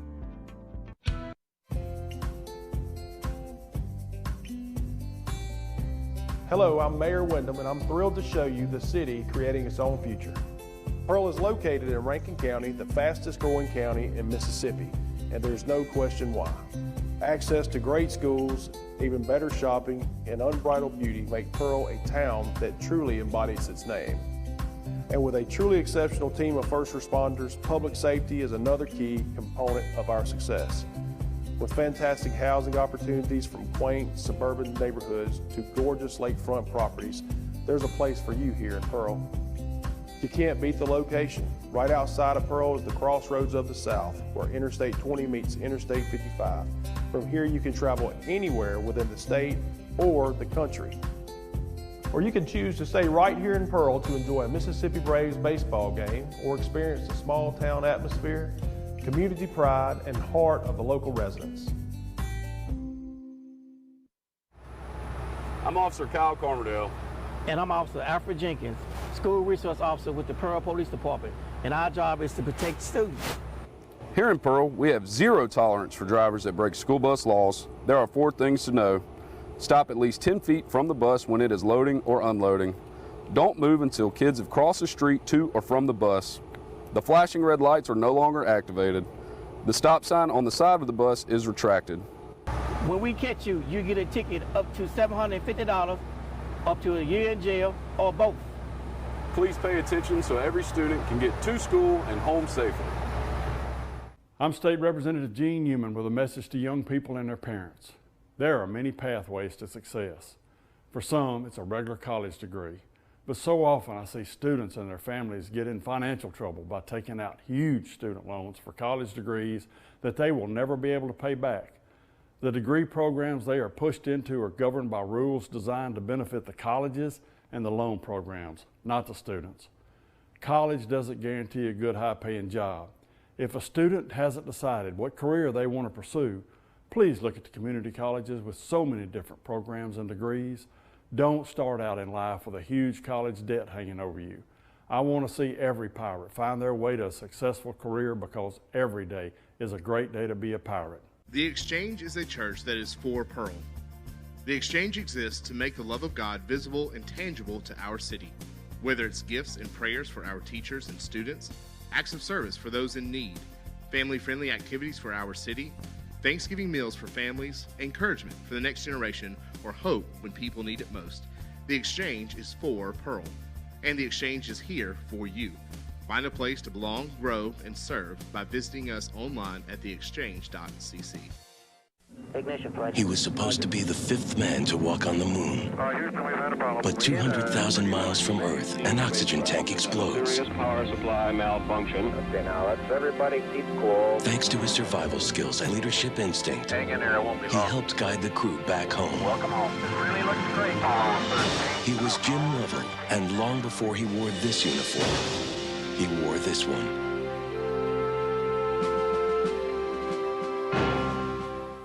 Jim Lovell, Mike Rowe, and Bill Gates. Just a few names known for success. All 3 also started their leadership path while serving in the Boy Scouts of America. Everything they learned while part of a troop can prepare you for a successful future as well, whether it's survival skills, self-discipline, or just how to have fun.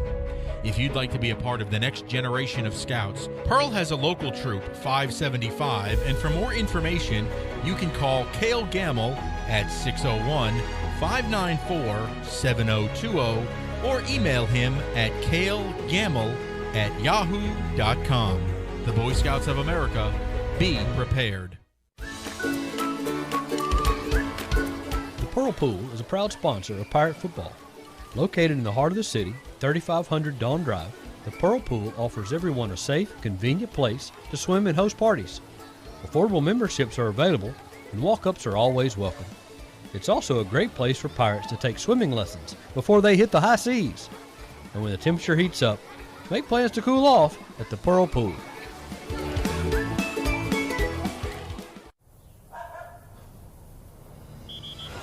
Let's give him a Renaissance replay. Make the right call for 24/7 roadside assistance and sign up for Renaissance Rewards Extra Checking today. Sign Mark, your #1 hometown retailer for custom stamps, signs, and marketing products. We're growing and we want to take you, our loyal customers, with us. Whether you have an event, starting a new business, or wish to expand your existing business, Sign Mark is committed to helping you meet your design and marketing needs. Come see the friendly staff at Sign Mark at Pearson Road in Pearl and make your mark in the business world. Sign Mark online at signmark.us or by phone at 601-932-6699. When you're ready to make a move in Pirate Country, contact Penny Pitts with Havard Real Estate Group in Pearl. Penny is a multi-million-dollar producer and loves to help her clients find the home of their dreams. If you are a first-time home buyer or ready to upsize or downsize, she is the agent for you. Penny is a Pearl High School graduate and an avid supporter of Pirate athletics. Make your move with the home team. That's Penny Pitts, Havard Real Estate Group. Buying or selling a home? Look no further than David Ostrander at Keller Williams Realty. David and his family are proud supporters of Pearl Public Schools and all Pirate athletics. Keller Williams represents more home buyers and sellers than anyone else in central Mississippi. They offer military and veteran benefits to their clients and love taking care of teachers and first-time home buyers. Contact David Ostrander at 601-850-6728. When something works this well, Paying bills? This site is so comprehensive. I do all my banking online. More time for coffee? you want to get others excited about it too. Yes, honey. They're very conscientious, and they're about helping us map out a plan for our future. It's nice to know we make a It was difference. so easy. They had lots of creative ways to help me afford the loan for the cutest car I've wanted And for that a so great long. bank is a really important thing to have. Comprehensive, conscientious, creative, community bank like no other bank you know. How local is Bank Plus? We're here, and here. And we're with you here, and here. Wherever, whenever you need us. We make our banking decisions right here because local means more than a location. It means a commitment to deliver more for our customers and our communities. Your bank, your plus, Bank Plus. So you've injured your shoulder or your knee? And of course you want the best care and the best doctor available.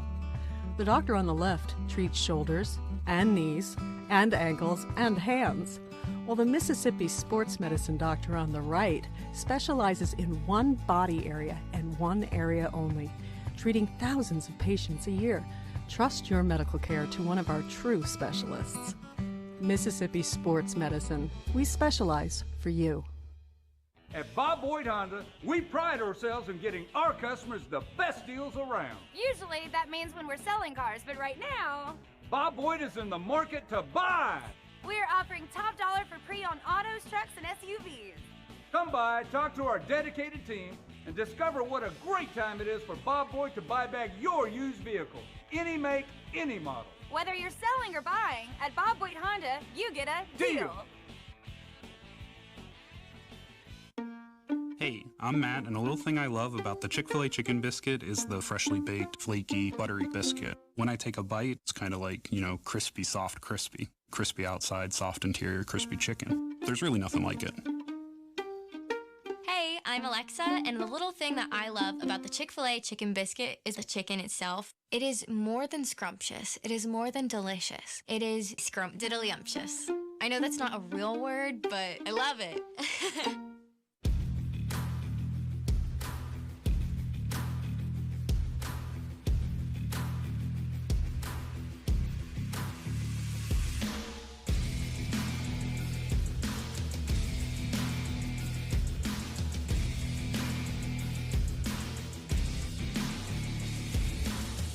Shop, stay, dine, and play at The Connection, Mississippi's retail entertainment destination, located at the intersection of I-20 and I-55 in Pearl.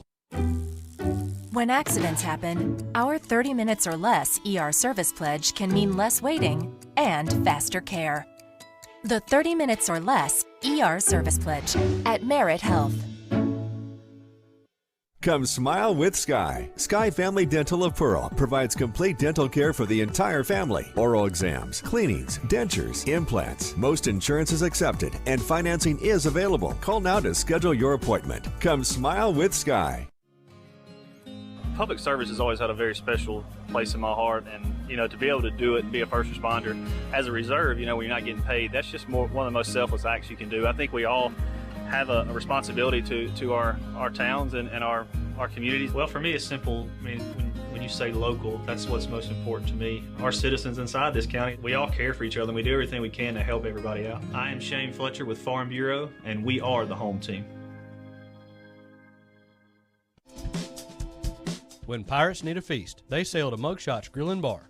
Voted best burger in Mississippi for 13 years in a row, Mugshots proudly serves fresh, never frozen certified Angus beef. X marks a spot at 2 locations on the map, in Pearl and Riverwind Drive in the movie theater parking lot, and in Flowood on the corner of Airport Road and Lakeland Drive. You can dine in, take out, or order online and pick up curbside. Check out mugshotsgrillandbar.com.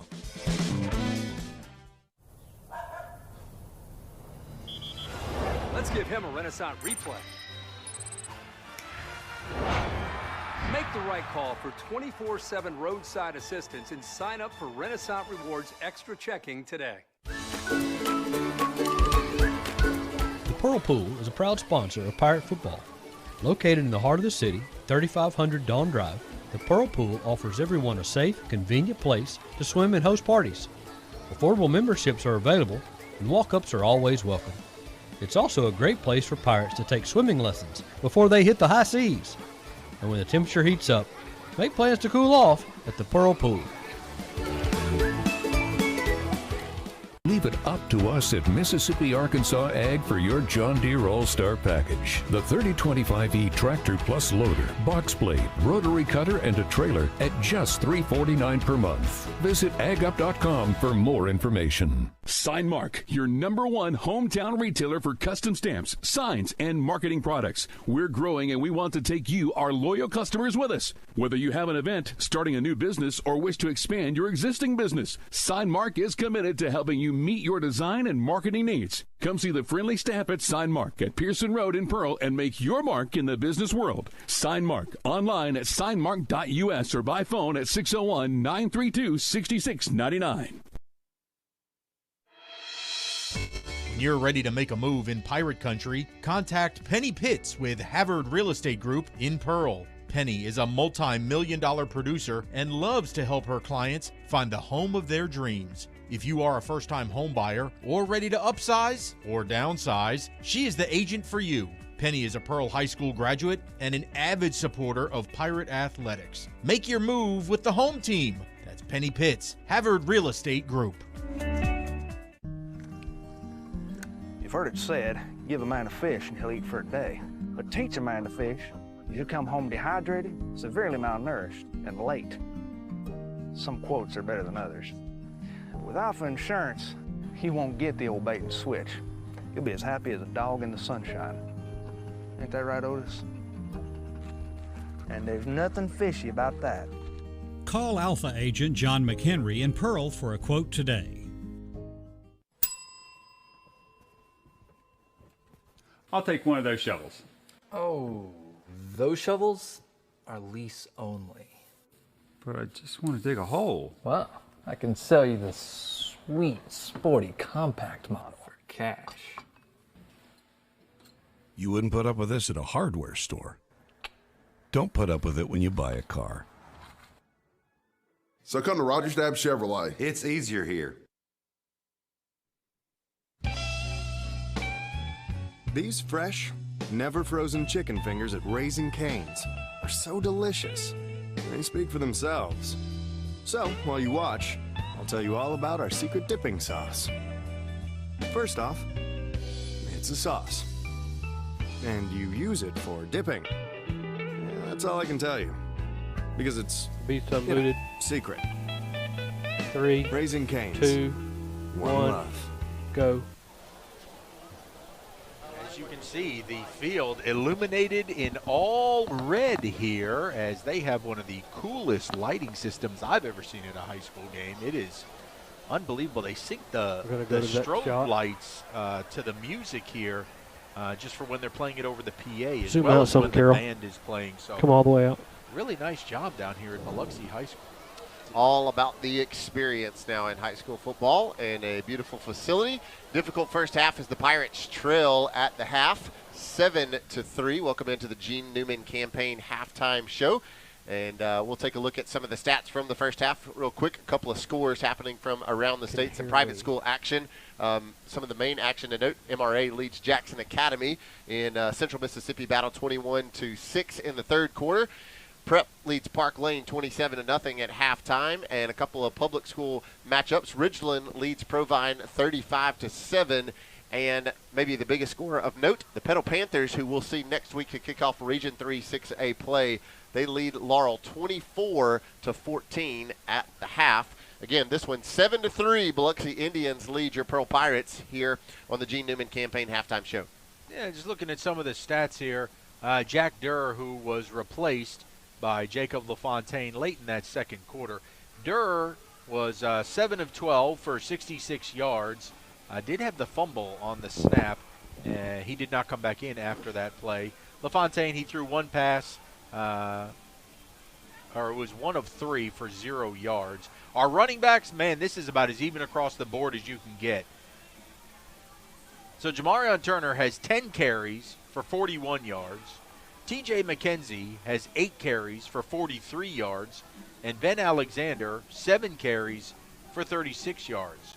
So that's pretty darn even across the board. 8 carries, 10 carries, 7 carries. So they're really utilizing it. Yeah, 120 yards on the ground just between those three guys on roughly about 25 carries. So, again, all three of those guys looking really good. If you just tuned into the broadcast, we'll note that Jamarion Turner went down with an injured foot.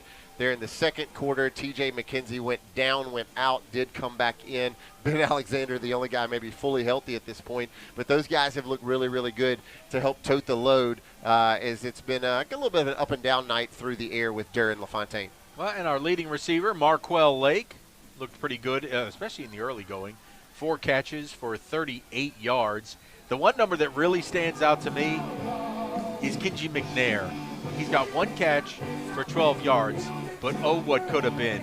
Kenji was looking at, he could be at 100 yards receiving at halftime, but he just could not get the grip on the ball to make those catches.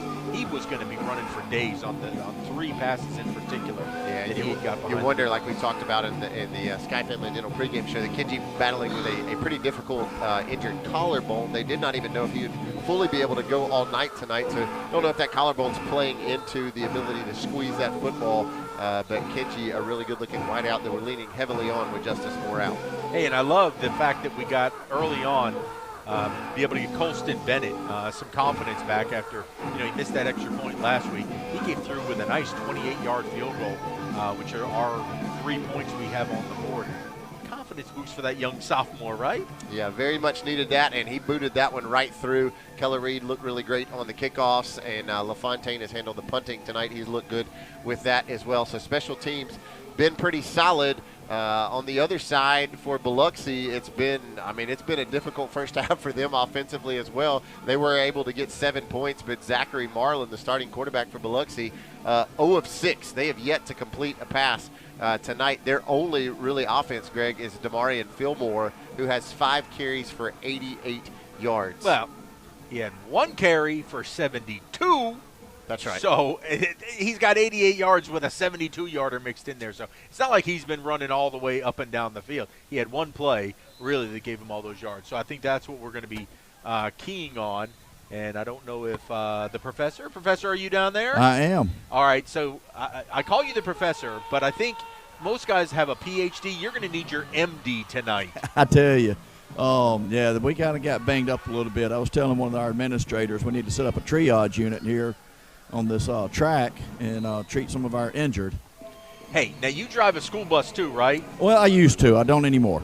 Well, you've been on school buses a time or two, right? Oh, yeah.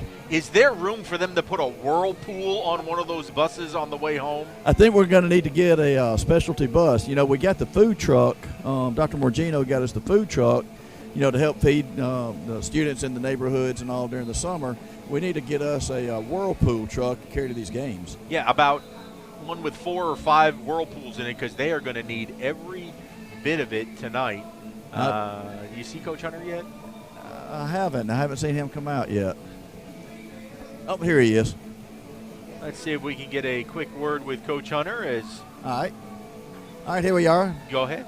Hey, Coach, let's talk about the defense first. I think they played outstanding. What's your – Playing their tails off. Absolutely playing their tails off. Very physical. They know what's coming before it comes, You think the one play they got was a reverse. Obviously, we hadn't seen that. You know what I'm saying? But, man, they did a good job all week, film study, practice, just seeing how they line up and seeing what they like against everything. So I thought they've been a great job communicating on the field, just saying, hey, here comes this, and they've been right a lot. So, well, I'm sorry, on the offense, moving up and down the field pretty good, but then we make a little key mistake. 20, and then just having huge mistakes. We've had 2 dropped snaps, had a couple drop passes by somebody that never drops passes. It's just one of them things, But, yeah, we got to figure out a way to get the ball in the end zone. Like I said, moving the ball great, but when you run it every single play, like we was doing right then, you get a penalty, you get a tackle for a loss, and you're behind the chains, So we got to be able to make a play out wide. Well, I'm sure that you got all that straightened out at halftime, and I look for an exciting second half. Yes, sir. Looking forward to it. Thank you. Thank you, Coach. Typically, Roy, you can ask a coach about, how's this player with their injuries? It would take an entire 20 minutes for him to give us a rundown. Oh, right? It would. We'll discuss that at the end of the game when we have a little bit more time. Roy, you better break out a notepad to remember all those guys that are banged up down there, because you'll forget somebody. That's for sure. That's definitely true. All right, we are going to kick the ball here to start the second half, as Biloxi had won the toss and deferred. And I think he's spot on, and it hit right when our keys to the game. It's just like, keep your foot on the gas, find a way to score. We can move the ball. It's just we haven't been able to cash in. Yeah, and if you missed the end of the first half, you may have heard reference there, but made a quarterback change as we've seen Jack Durr be the only guy under center for all of the Ridgeland game, game 2, all of the third game last week against Morton, but a change was made there towards the end of the second quarter. Jacob LaFontaine, the junior, took over at quarterback. We'll see if there's any changes or how they choose to distribute those snaps here as we get ready to start the third quarter. We're good. And I'm telling you, as a freshman, that sometimes can do the most good by just having him come stand on the sideline, watch the game, have it slow down a little bit, and he's going to be better for it. I have no doubt about that. So Keller Reed's going to tee up our Shane Fletcher Farm Bureau Insurance second half kickoff, as the Pirate defense will have to do it once again. Hopefully turn it back over to the offense. And hey, it's only a one-score game. It is 7-3. And it was a great goal line stand that our Pirates mounted, only succumbing on fourth down, and they barely got that ball into the end zone too. So here we go, the second half underway from Biloxi. His ball will be taken in at the 16. He's got some room up here on the near side. He'll be taken down. I see a flag come flying in there. Tackle made that time by Antonio McFarland. Sophomore athlete wearing number 24. We'll see what the flag is. Throwing well in the backfield. And it's going to be a hold against Biloxi. So that'll drop him back a little bit deeper thanks to Havard Real Estate Group. Greg, one of the positives from that first half against Pearl, only 3 penalties. A couple of those were a little costly, but only 3 penalties after last week having 12 penalties in the really difficult loss at home against Morton. So a lot more clean football. That was actually the first penalty right there against Biloxi. So Marlin will lead his offense back out. Hasn't done much through the air at all. Marion Fillmore, the guy with 88 yards, 72 on the one run, is in the backfield. Quick throw out of the backfield to him. Pirates close quickly. Great job by the linebackers coming up to make that stop for just a 2-yard gain. Yeah, that was Demario Ragsdale, number 23, who got up off the bottom of that. Jabron Moore also in there to make contact on the very difficult to tackle Fillmore. So second down with a long 8 here. From their own 28-yard line. Biloxi with a 3 wide receiver set. They're moving from left to right on your radio dial if you're listening on the Pirate. There's a hand up the middle. That one was a bad connection, and the Pirates, well, they made them pay. As Jabron Moore makes the stop for no gain, and it'll bring up a Pearl Pool third down. Jameer Haskin, the sophomore, who second in totes as far as numbers go in the backfield for the Indians, wrapped up quickly by 44, the senior leader of that defensive line, Jabron Moore. On third down, Marlin will hand it off to Fillmore. Oh, geez, he had a room and cut it up into the second level. He's now into the third level. Racing down the sideline. He's going to be caught at the 22-yard line of the Pirates.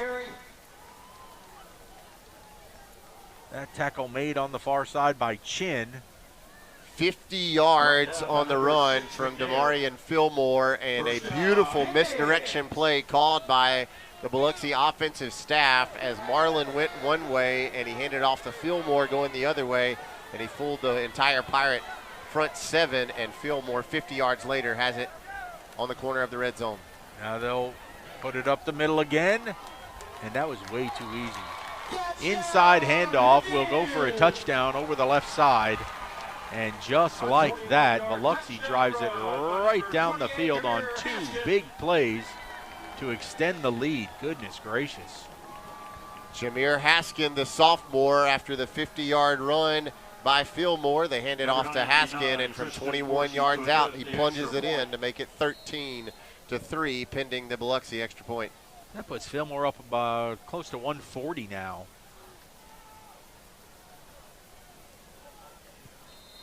And the extra point is up, and it is good. We will take a break with the Biloxi Indians now leading at 14-3. Buying or selling a home? Look no further than David Ostrander at Keller Williams Realty. David and his family are proud supporters of Pearl Public Schools and all Pirate athletics. Keller Williams represents more home buyers and sellers than anyone else in central Mississippi. They offer military and veteran benefits to their clients and love taking care of teachers and first-time home buyers. Contact David Ostrander at 601-850-6728. All right, 10:04 to play. We've just started the third quarter, and Biloxi is now up 14-3. Pirates are going to run our guys back a little, about the 10-yard line to receive this kickoff. We'll see who is the quarterback coming out. Our Shane Fletcher Farm Bureau Insurance kick is teed up. See what Borsey does as he started this game with a little pooch kick to the middle of the field. This time he will go deep. Second time they go deep over to the far side, taking it at the 10. And some weird traffic control there. I don't know. Yeah, it looked like Kenji McNair kind of got lost on that return as Markel Lake, the guy who was trying to throw a block, and McNair ran into Lake.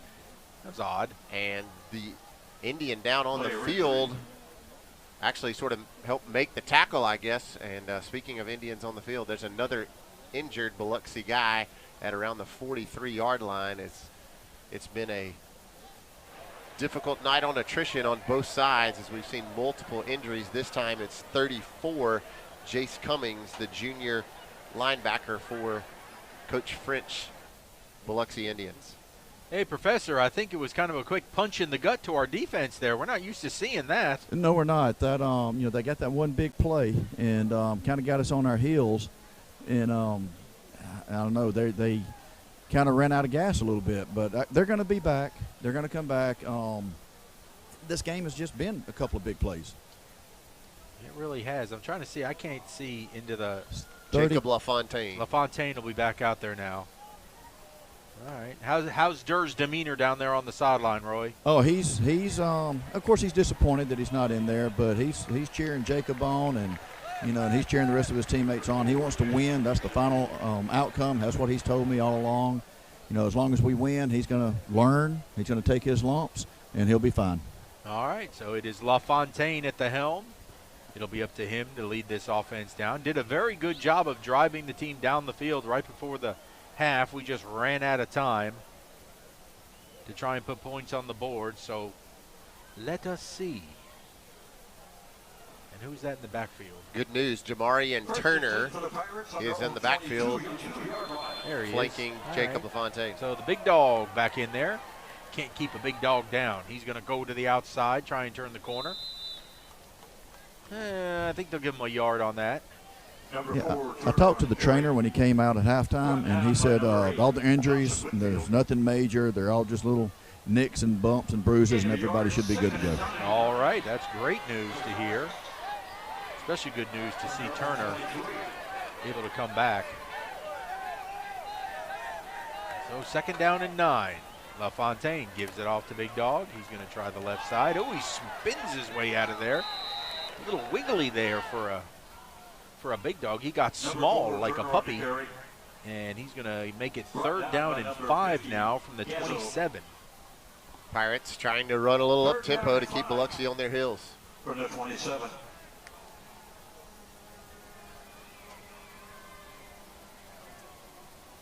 Come out with 2 run plays to start this possession. See if LaFontaine puts it in the air. He will. Throws it out into the flat.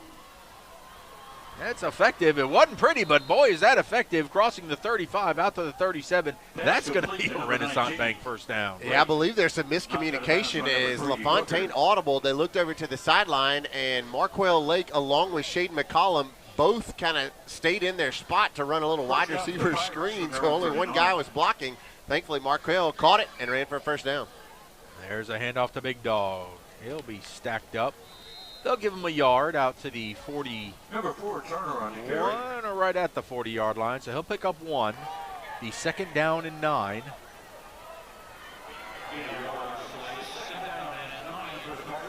You go back to that LaFontaine pass. It doesn't matter how, it just matters how many, right? That's right. 2nd down and 9. Trying the big dog again, but they were ready for that one, stacking it up. So, yeah, Braden Ratliff, number 9, the senior 6 foot, 225-pound defensive lineman, has made a lot of noise here as he had a tackle for loss earlier on Turner. And that time he's in the backfield again, and this is not a broken record. Another Indian down on the field. Yeah, he was cramping. He was grabbing his hamstring, and you can see him stretching his leg out.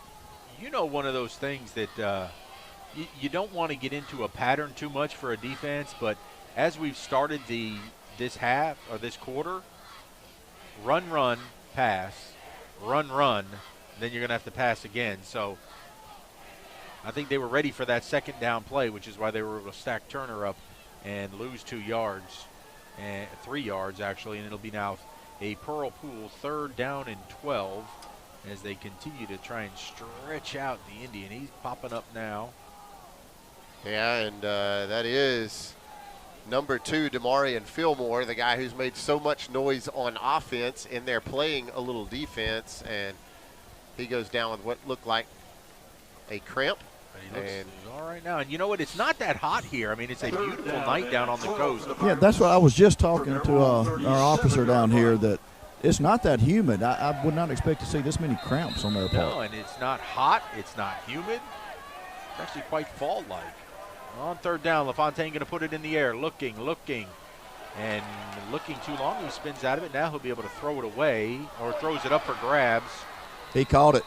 Shaden McCollum able to pull that one down in traffic. He's going to be about 5 yards short of the line to make, but Jacob LaFontaine somehow fought his way out of what would have been a sack, able to throw it up really in traffic. I'm not sure if you're super happy with the throw into traffic like that, but thank goodness for the really tall Shaden McCollum who pulls it down, but instead it's going to end in a believed Pearl Pirate punt off the right foot of LaFontaine.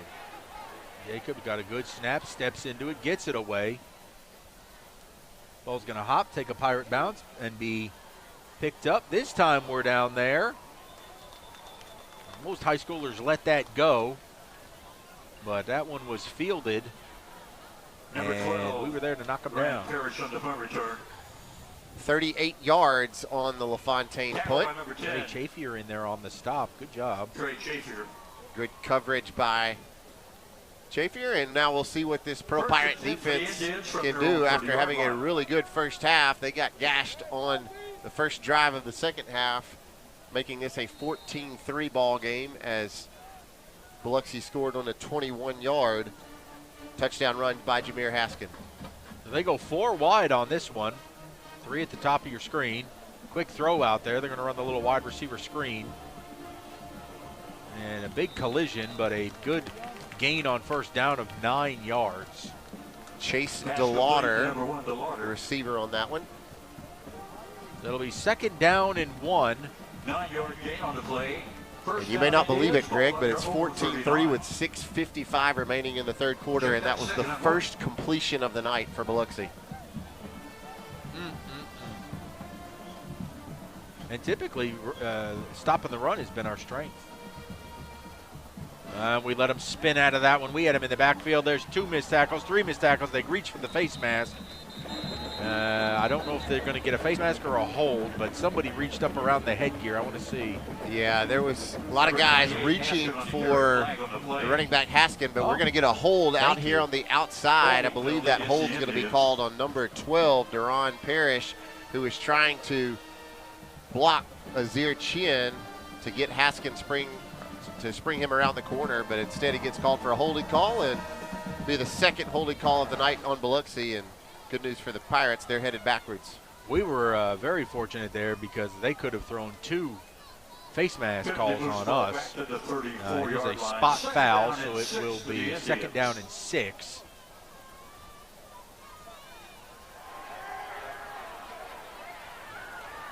Oh, wow, that was a hold. Marlon with a little flip pass.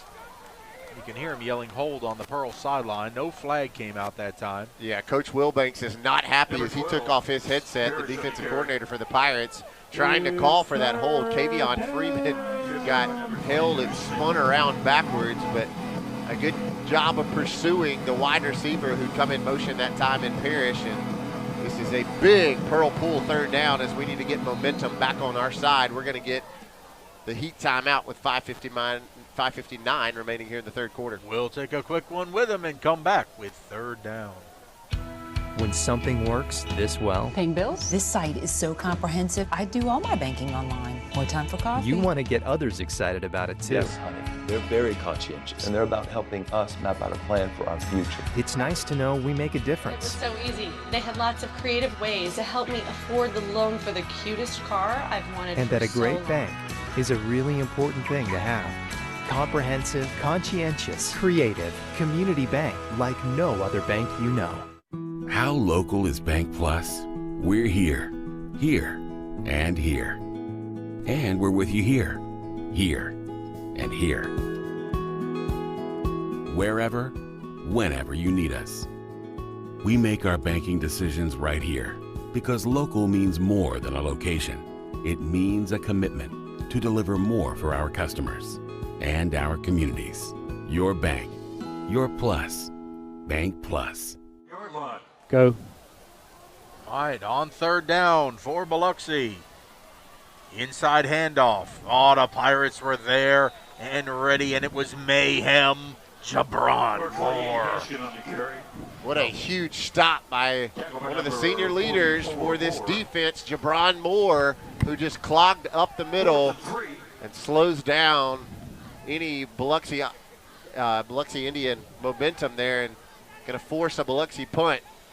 Love to maybe make a place here on special teams. Looks like we're going to get Marquell Lake and Azir Chin to drop back deep to receive this punt. Number 9, Chin. Good snap. Kick is away. A low line drive that takes a huge Biloxi bounce. It will be down at the Pirate 15-yard line. So, again, that wasn't pretty. It don't matter how, but how many. And the how many was 47 yards on that Dorsey punt after an incredibly friendly roll. And of that 47, it had to have rolled about 25 as he kind of went with that rugby-style punt. And Jacob LaFontaine and this Pirate offense, actually, we're going to see Jack Durr back out, the freshman lefty, back on the field. Hey, you just let him sit on the side, look a little bit, and now let's see what he can do. Durr, hand the ball off to him. No, he's going to keep it. This is the Durr run. Captain Jack with the compass pointing north gets it inside the 40-yard line of the Indians. 48 yards on that Jack Durr trot as he faked it into the gut of T.J. McKenzie. And he shows you what we've seen in spurts throughout this 2022 season. The legs of Jack Durr can move quick. And Captain Jack takes us all the way down into Biloxi territory, the biggest offensive play of the night so far for the Pirates. And you can expect that to give him some confidence and see a different quarterback now. Jack is a member of the track team. That certainly helps. Nice form running down that sideline. This time he'll hand the ball off, and no, Biloxi was ready for that one. Dropped at the 40-yard line for no gain. Well, they're going to actually, that's going to be a loss of 1. As Turner gets put down. No, that was McKenzie. He trots off. Turner's on the field now. 2nd down and 11.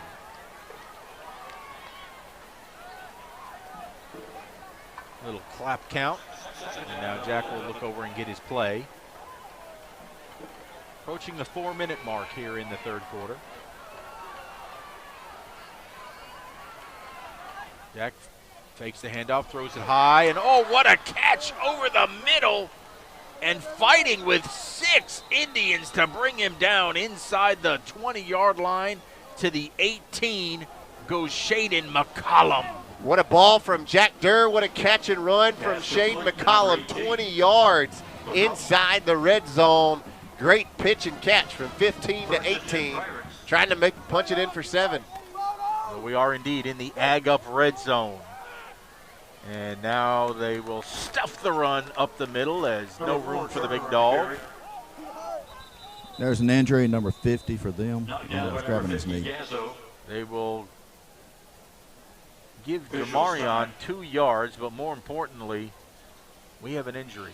We will step aside and take a break. 14-3, Biloxi, your score. So you've injured your shoulder or your knee? And of course, you want the best care and the best doctor available. The doctor on the left treats shoulders and knees and ankles and hands, while the Mississippi sports medicine doctor on the right specializes in one body area and one area only, treating thousands of patients a year. Trust your medical care to one of our true specialists. Mississippi Sports Medicine. We specialize for you. At Bob Boyd Honda, we pride ourselves in getting our customers the best deals around. Usually that means when we're selling cars, but right now, Bob Boyd is in the market to buy. We're offering top dollar for pre-owned autos, trucks, and SUVs. Come by, talk to our dedicated team, and discover what a great time it is for Bob Boyd to buy back your used vehicle. Any make, any model. Whether you're selling or buying, at Bob Boyd Honda, you get a deal. On 2nd down and 8, Durr leads the offense back out. And that ball off to Turner. Turner will turn the corner inside the 15 to the 14. And we will have Pearl Pool 3rd down and 4. That'll make that 5. Jamarian running behind 46, Kendall Burks, opening up holes from that halfback position. This one a big Pearl Pool 3rd down. Durr fakes the handoff. He's going to give it got again. it. Wide open. Captain Jack. Touchdown, Pirates. A beautiful play call from the Pirate offensive staff and 14 yards out. Jack Durr does it again with his legs. And that one was all about Jack Durr in the rushing attack. 14 yards untouched to the house. And we needed that one some kind of bad. I think Durr's probably our leading rusher now, is he not? All right, we close the swinging gate, and we will try the traditional extra point. Good snap, good hold. Kick is up. Number 43, Bennett. And it is good. And just like that, the Pirates close to within 4 points. 14-10 with 2:58 to play in the 3rd. Hey, I'm Matt, and a little thing I love about the Chick-fil-A chicken biscuit is the freshly baked, flaky, buttery biscuit. When I take a bite, it's kind of like, crispy, soft, crispy. Crispy outside, soft interior, crispy chicken. Hey, I'm Alexa, and the little thing that I love about the Chick-fil-A chicken biscuit is the chicken itself. It is more than scrumptious. It is more than delicious. Go. Jack Durr re-energized after getting sat down on the sideline for a little bit. Roy, I think that's exactly what he needed. Oh, yeah, the confidence. He just needed to sit here and think about it for a minute and watch somebody else and settle down on some. And, yeah, Jack is back. That is outstanding, and it is now just a 4-point deficit. A lot of time left to play here. Again, with 2:58 to play in the 3rd quarter. 14-10, Biloxi in front. Keller Reed has our Shane Fletcher Farm Bureau Insurance kick teed up and ready to go.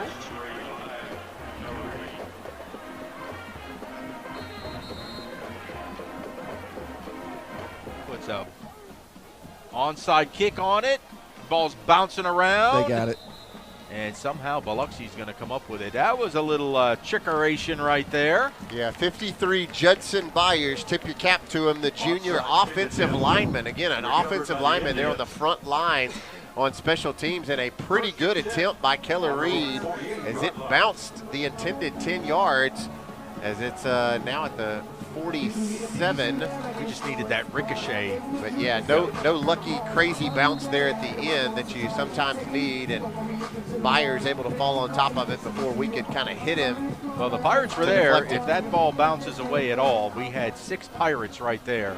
Yeah, I like the call though by Justin Hunter and the coaching staff. Now let's let this defense stand strong as they have most of the night. All right, so Marlin leads his offense out. There's that reverse again. And they're going to get big yardage out of it once again as he's slipping tackles, just eluding us. Well, that's the second time. That play didn't go for as much, but he's going to get inside the 35 to the 33. Yeah, about 17 yards at the net on that one as they tossed it over to Fillmore, who has 140 yards rushing on the night, and everybody followed Fillmore and no one ran with Deron Parrish, number 12, who's just about as quick, and he went the other way for 17 yards all the way down to the Pirate 34-yard line. Give this one to Fillmore, and we got him this time stacked up in the backfield. Ken Mangum, again, making his presence known in the Biloxi Indian backfield tonight. And there's some flags over here. I think it's going to go against them. All right, we like to hear that. It's a Havard Real Estate Group. Well, now I'm not so sure. Penalty flags fly, and let's see what the referee will indicate. Second down, 13 for the Indians. Yeah, they're going to call in sportsmanlike against Damon Draper. Well, this is going to be a killer as unsportsmanlike conduct. A 15-yard penalty will give Biloxi a first down. That's no. Well, they're only going to move it up. Nope, there goes the 15-yard mark off, and that one's going to be costly as it's going to put it all the way down in the red zone. And good gracious, just when you have a good defensive play, you shoot yourself in the foot. That's what that was. With the fourth penalty of the night. It was from the end of the run, so they went to where the ball stopped, and then 15 yards from there. So now we're inside the 15 at the 14, and the defense has got to stiffen. Marlin sends his man in motion. Quick throw out here into the flat to Fillmore. Ooh, and a nice open field tackle there by Kavion, the Reaper Freeman. And that right there is why you move Kavion Freeman up to that linebacker position so he can roam the line of scrimmage. Bless his heart, Chase DeLauder was trying to block Kavion, and he could not do it. And Kavion Freeman not only ran through the block of DeLauder, but he was right there to wrap up Fillmore on that little swing pass and throw him down for about a 5-yard loss. Great play, Kavion Freeman. So that'll bring up second down and 14 now for the Indians. Trying to find another negative play here. Marlin looking to pass, throwing it deep into the end zone. Oh, and he got position, and that's going to be a touchdown. Just did get position there, did Deron Parrish. Had the inside. Pirates all around. Just a nice throw. Yeah, that was a beautiful pass and a great catch. From 18 yards out, Marlin to Parrish, pending the extra point. Biloxi now with a 10-point lead with 1:20 remaining here in the third quarter. Well, we closed the deficit to 4. They answer right back. Good snap, good hold, good kick. And it is 21-10. Indians now with 1:20 to play in the third.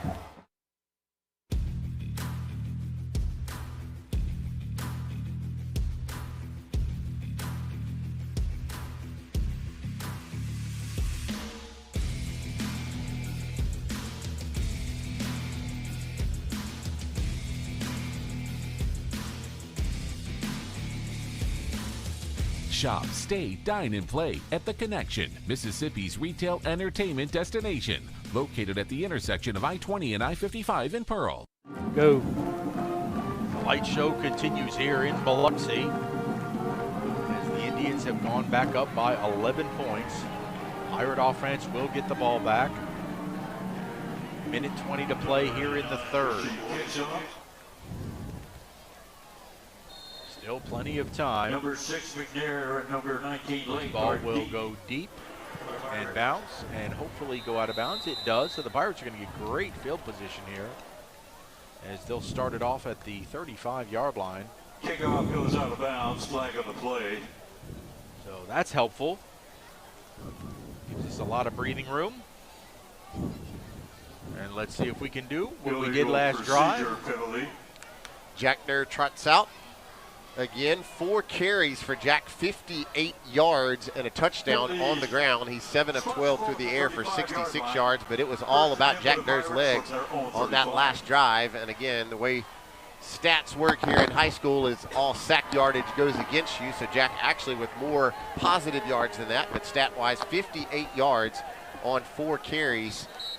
We'll see what they dial up here as we trail 21-10. TJ McKenzie as the back in the backfield. Give it off to him. He plows through to the second level in the bull, crosses the 40-yard line out to the 43. Nice carry on first down of 8 yards. Second down and 8. Second down and 2. 8-yard gain. Let's try it again. This time he will plow forward for a Renaissance Bank first down. TJ McKenzie running super hard tonight. Every back that's been in the game, McKenzie, Turner, Alexander, all look really, really good. And let's make sure we give credit where credit's due. Caston Channel, Kendall Burke, Hayden Townsend, Takofa Lewis, and Reed Grantham doing a great job up front. Now they'll give it off to the big dog, and the big dog will cross midfield to the 49. Number 4, so that'll bring up second down. 3-yard gain on the play. 7. 3-yard gain for Jamarion.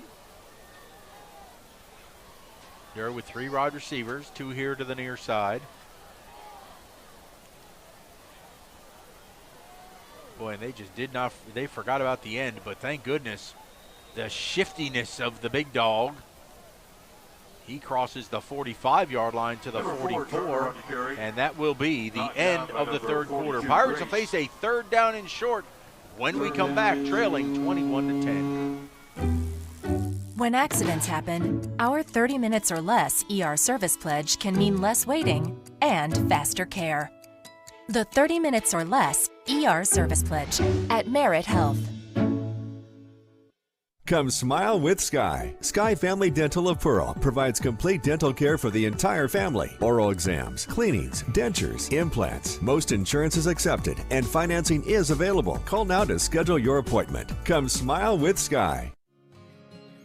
Public service has always had a very special place in my heart, and to be able to do it and be a first responder as a reserve, when you're not getting paid, that's just one of the most selfless acts you can do. I think we all have a responsibility to our towns and our communities. Well, for me, it's simple. I mean, when you say local, that's what's most important to me. Our citizens inside this county, we all care for each other, and we do everything we can to help everybody out. I am Shane Fletcher with Farm Bureau, and we are the home team. Go. Well, let me tell you, they know how to have fun down here in Biloxi with crowd involvement. These lights in this student section, it's a great high school football atmosphere.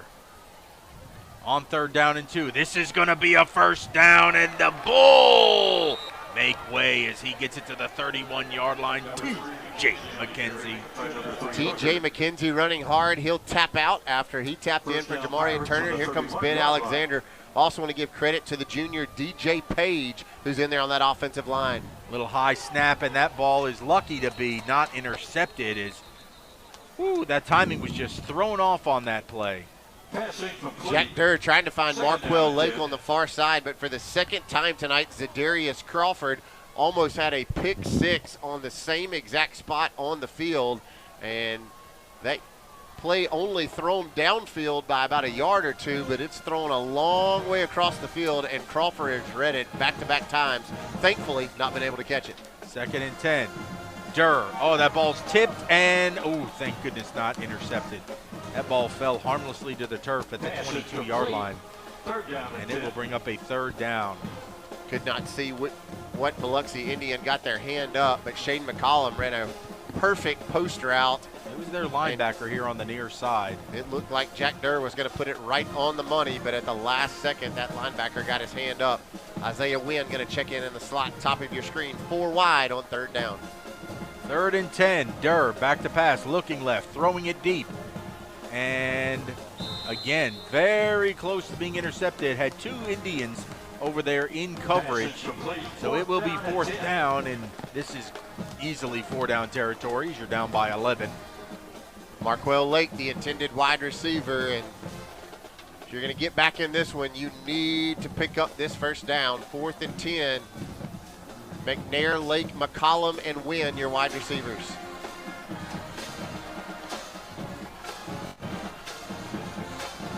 Durr back to pass, looking left, now comes right. Now he's flushed, running to the left side, trying to cut it back to the middle, and he's going to take it inside the 30, but be well short of the 1st down, and the Pirates will turn it over on down. And we have another Indian down on the field. And it looks like he's grabbing his hamstring for a cramp. This guy also. Yeah, this time it's Braden Ratliff, the defensive lineman, who is in on the tackle to wrap up Jack Durr on that run. And Greg, I think it was good coverage and good pressure by the Indians, but felt like Jack maybe pulled that one down just a little bit early to run. When it's 4th and 10, you really got to be able to get that one in the air.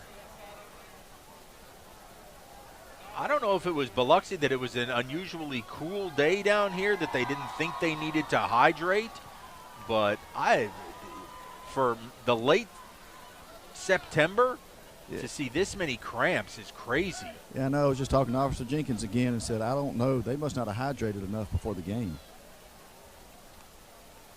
Well, he's getting up now, and he'll come off as the cramp went away quickly. But the Biloxi offense is going to take over and try to chew up some clock, as the Pirates are going to need 2 more possessions with 11:20 to go in the game to take the lead. 3 and out would be extremely helpful here. And odds are Biloxi's going to keep it on the ground. Fillmore is in the backfield.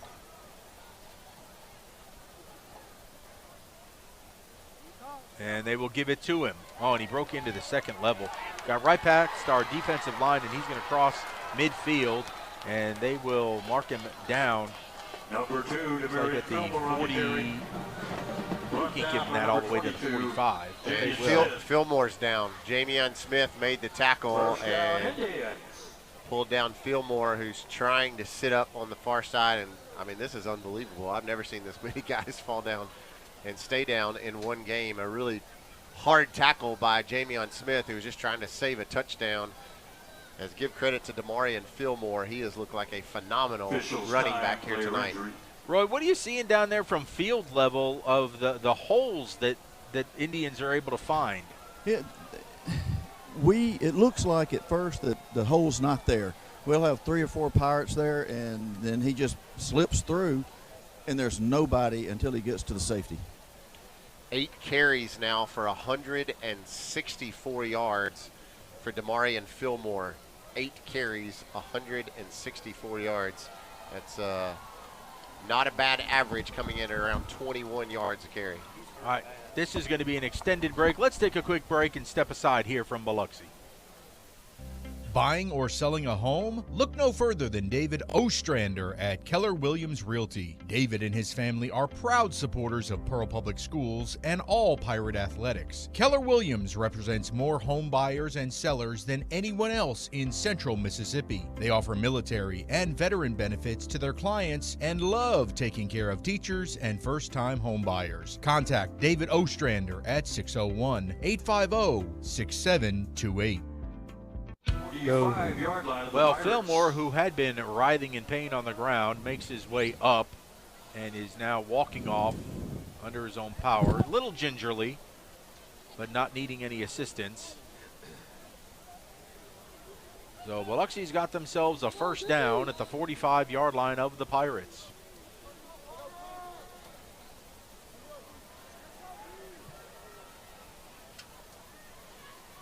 Now they'll check the play. Got to get off the field here. Can't give up any more yardage as the clock winding at 10:50 now and counting.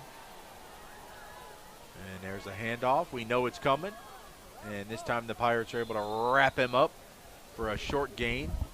Looks like they'll give him 3 yards, bring up 2nd down and 7. Number 28, Jameer Haskin, second string running back now in there for Fillmore. Kavion Freeman once again at the bottom of the pile, able to wrap up Haskin as the clock now ticks under 10.5 minutes remaining here in the fourth quarter, and the clock is now not our friend, as Coach French and the Biloxi Indians just willing to keep this one on the ground and let that clock run out. Well, the good news is we know that they're trying to run the football. Now all we got to do is stop it.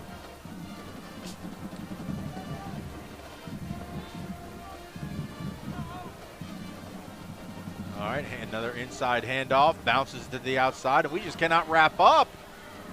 Just so slippery out there. He's going to get to the 40-yard line. It's going to bring up a huge 3rd down and 5.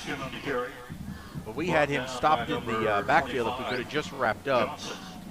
So another chance here. More than likely, if you can stop them here, they will punt it. Now 9.5 minutes and counting. Pirates down by 11, and they are in no hurry to get this play in. Using up every second on the play clock that is at 15 now.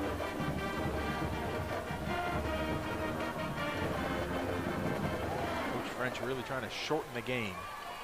Marlon's going to throw. Quick throw out here to the near side, and a big stick by Arterberry, but it is going to be enough for a 1st down. Good hit by Caleb, but just not quick enough. So a fresh set of downs for Biloxi, and they're going to be able to take a lot more time off the clock. Really interesting play call system being used by Coach French in Biloxi. You can see it in the bottom right corner of your screen right now is a huge number system that they'll flip around at the very last minute. Once they've got the numbers right, they flip it around. Marlon and the offense look down at their armbands to check the play. And teams now using just about anything to call plays. Biloxi tonight using numbers, and they've been effective. This time the Pirates are there to stack up the run and throw it back right there at the line of scrimmage. And we're going to get a late flag. I'm not sure Number 28, Haskin on the carry. who that's going to be on, as the Pirates kind of came in and stood him up. Ragsdale in there, Jabron Moore, a whole huddle of Pirates to wrap up Haskin, and the officials trying to sort things out. I believe we're going to get that call against Chase DeLauder. He looks like a guilty party, the official talking to him. So an unsportsmanlike penalty. Unsportsmanlike conduct penalty. And Habbard Real Estate Group helping us out here, as this ball is going to be backed way up, and this is the best thing that can happen to the Pirates, is to drive them back deep, and this is going to be going all the way to midfield, and he'll drop it right there at the midfield stripe.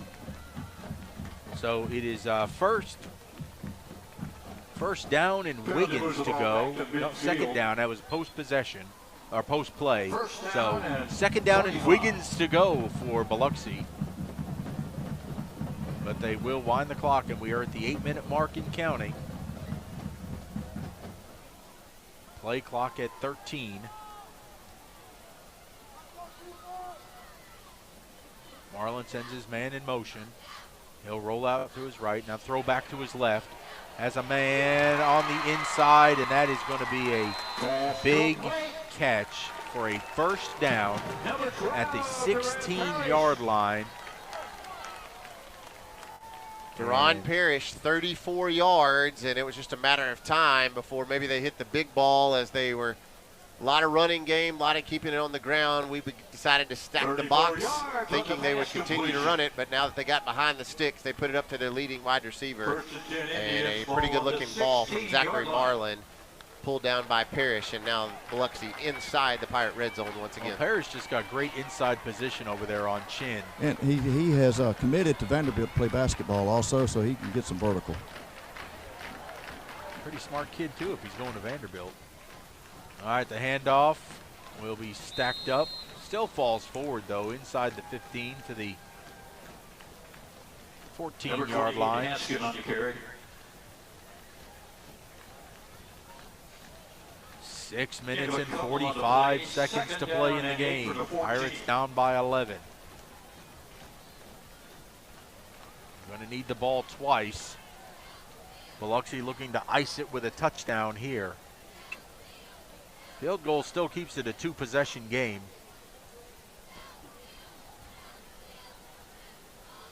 But that clock ticking down. Still. Boy, they just keep resetting the play clock. There's still 20 seconds.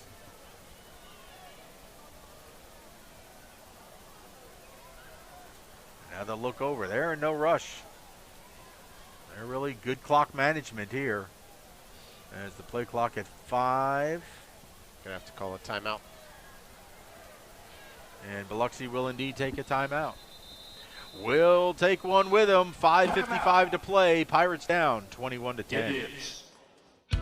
When something works this well, Paying bills? This site is so comprehensive. I do all my banking online. More time for coffee? you want to get others excited about it too. Yes, honey. They're very conscientious, and they're about helping us map out a plan for our future. It's nice to know we make a It was difference. so easy. They had lots of creative ways to help me afford the loan for the cutest car I've wanted And for that a so great long. bank is a really important thing to have.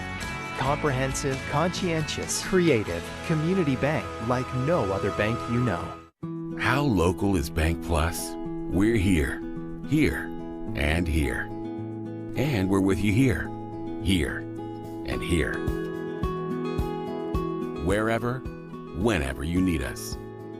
We make our banking decisions right here because local means more than a location. It means a commitment to deliver more for our customers and our communities. Your bank, your plus, Bank Plus. So you go. Biloxi has a 2nd down and 8 from the 14-yard line. And the ball off.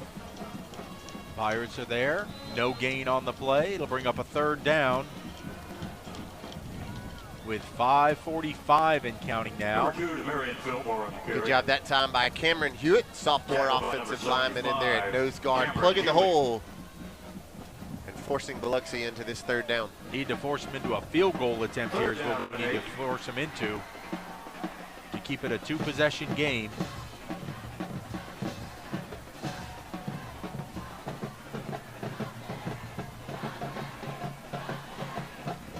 All right, Fillmore in the backfield. Marlin's probably going to put this ball in the air. Nope, keep it on the ground, and Fillmore's going to lose yardage. Ken Mangum yet again. He has been a nightmare tonight for this Biloxi Indian offense. Timeout. And it's going to be a timeout by the Pirates. A quick timeout by the Pirates. So this is exactly what you want, a field goal attempt. So we're trying to preserve some time because at 5:05, Biloxi's got a decision to make here. I would imagine they're going to attempt this field goal. Well, They've yet to attempt one tonight. I do see Tristan Borsey, the junior kicker, in the huddle there with Coach French. So all signs do look like they're going to try to attempt the first one of the night. Again, it would keep it at a 2-score contest, which is good news for Pearl. How about a block return for a touchdown? That would be even better. I'll take that. Anything to swing some momentum right now. 21-10, 5:05 remaining here in the fourth quarter. A block returned for 6. That would really change the atmosphere here. This one set dead in the middle of the field. So just a long, straight shot for Borsey. Jamion Smith and Kavion Freeman on that left side there as you view it from the end zone.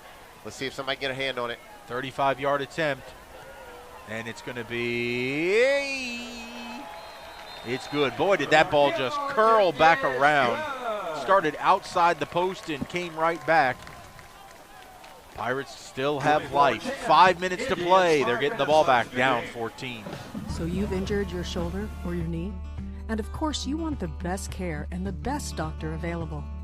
The doctor on the left treats shoulders and knees and ankles and hands, while the Mississippi sports medicine doctor on the right specializes in one body area and one area only, treating thousands of patients a year. Trust your medical care to one of our true specialists. Mississippi Sports Medicine. We specialize for you. Go. Well, we're going to need to strike relatively quickly. We have that ability with the playmakers as we're about to get the ball back on the Shane Fletcher Farm Bureau insurance kick. 24-10 our score. 5 minutes to play in the ball game. And number 19, Layton. It'll be a deep kick. To be taken in at the 11-yard line. Now turning on the Jets on the outside. Coming down the near sideline.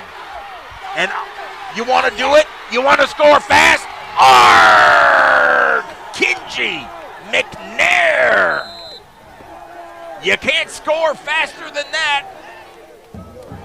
It took him 14 seconds to go roughly 80 yards to the house. How about that, Greg Flynn? That was, well, it was taken at the 11, so he went almost 90 yards. 89 yard return. Right. Yes, Roy. We may go for 2 right here. Well, we'll see on the swinging gate. Nope, now we're going to close it. Minute to attempt the point after. And we will go for the extra point. So, real life now. Good snap, good hold. Kick is up. Kick is good. Extra point attempt is good. It is 24-17. And 2 timeouts in the pocket of the Pirates. So defense just has to clamp down now. Just has to clamp down. And this is a golden opportunity here after Kinji McNair. The shot of life that we have needed. Well, the shot of adrenaline, and especially Kinji, who had such a rough first half, dropping passes, really accounts for it there and goes 89 yards for a touchdown on the kickoff. The only unfortunate part of that, not that we're looking for it, but the only unfortunate part, your defense really doesn't get any kind of rest as they were on the field for a long Biloxi Indian drive. But you have to imagine the adrenaline that just brought back into the Pearl Pirates sidelines as you saw guys running down the sidelines, chasing after Kinji, who ran here on the near side. 89 yards, Kinji McNair putting the Pirates back in it. So Keller Reed has our Shane Fletcher Farm Bureau insurance kick teed up and ready to go. Fans here on the near side got a really good look at Kinji as he ran by. That was nice. And we will kick it deep. Ball will be taken in at the 14. And a good special teams coverage. Yeah, that time it was Kion Jefferson, number 5. In there too. It was excellent coverage. Now the defense just needs to carry that momentum onto the field. And we've seen the defense do it really all night long. They've made some huge plays and huge stops when we needed it. I believe we're going to get the Heat timeout with 4:40 remaining here in the 4th. So they'll send him off to the side. One quick timeout, back in 30 seconds. At Bob Boyd Honda, we pride ourselves in getting our customers the best deals around. Usually that means when we're selling cars, but right now, Bob Boyd is in the market to buy. we're offering top dollar for pre-owned autos, trucks, and SUVs. Come by, talk to our dedicated team, and discover what a great time it is for Bob Boyd to buy back your used vehicle. Any make, any model. Whether you're selling or buying, at Bob Boyd Honda, you get a deal. Go. The Pirates a chance for one last stand to try and get the ball back to the offense with an opportunity to tie the ball game or perhaps win it by going for 2. We shall see, but the defense has to do their job first. Ball sits at the 23-yard line of the Indians. 4:40 to play. Pirates have 2 timeouts remaining. Surprisingly, no running back in the backfield for Marlin. Marlin, quick wide receiver screen. That's why that's a hold. What a play. No call, but Kavion Freeman. Any surprise? He rips up Chase DeLauder on that wide receiver screen. A gain of a half a yard. And that was a big bad hold there by number 28. That Haskin over there was holding big and bad. No call, though. Still a big play there by the Pirate defense. Looks like Haskin going to be the running back. Next to Zach Marlin. All right, 2nd down and 9 officially.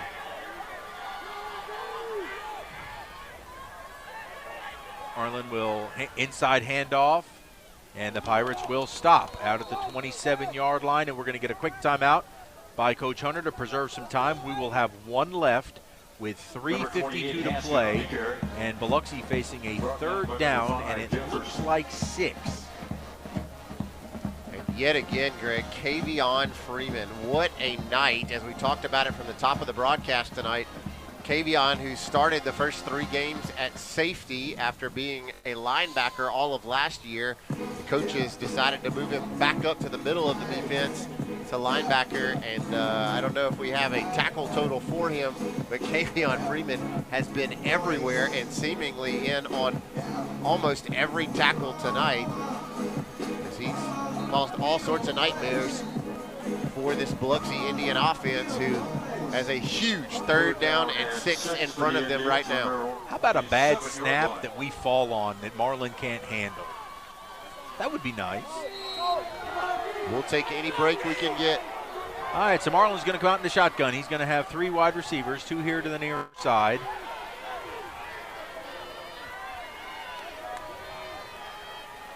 He's going to throw it over the middle, quick shot, and oh, that was nearly dropped, but it's going to be a 1st down. It was in and out of the hands of Chase DeLauder, and he had the concentration to hold on as that ball popped out and right back into his hands. Man, I thought he was going to drop that. Azir Chin now cramping up. He's going to have to come off. Nope, he's going to lay down. He wisely just lays down. He was never going to make it to the sideline. The officials finally blowing the whistle. And cramps have been at a plenty tonight. And you'd hate to lose one of your starting DBs here on this huge drive. Hopefully Azir can get some liquids pretty quickly. We'll see who check in for him, as Coach Hunter and the training staff help him off. So they can take about another 1.5 minutes off. We have 1 timeout left. A 1st down would pretty much ice the game. So the defense will have 1 more opportunity to either force a mistake and a turnover or try and get plays ended quickly. That's the thing, too. Yes. So we can get a quick whistle, and they will wind the clock. 3:29, and it's now down to 3:20. 24-17 ball game here in the 4th quarter. Biloxi leads. 10 seconds on the play clock.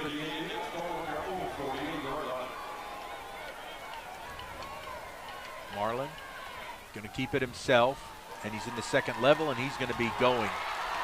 Setting sail down the right side. He broke into that 2nd level, and he's going to be pushed out of bounds deep into Pirate territory at the 20-yard line. 30 yards on the run from Zach Marlin, and I don't know that anybody on the Pearl Pirate defense planned for Zach Marlin to run it. He hasn't run it all night long, and what a great play call if you're Coach French and Biloxi.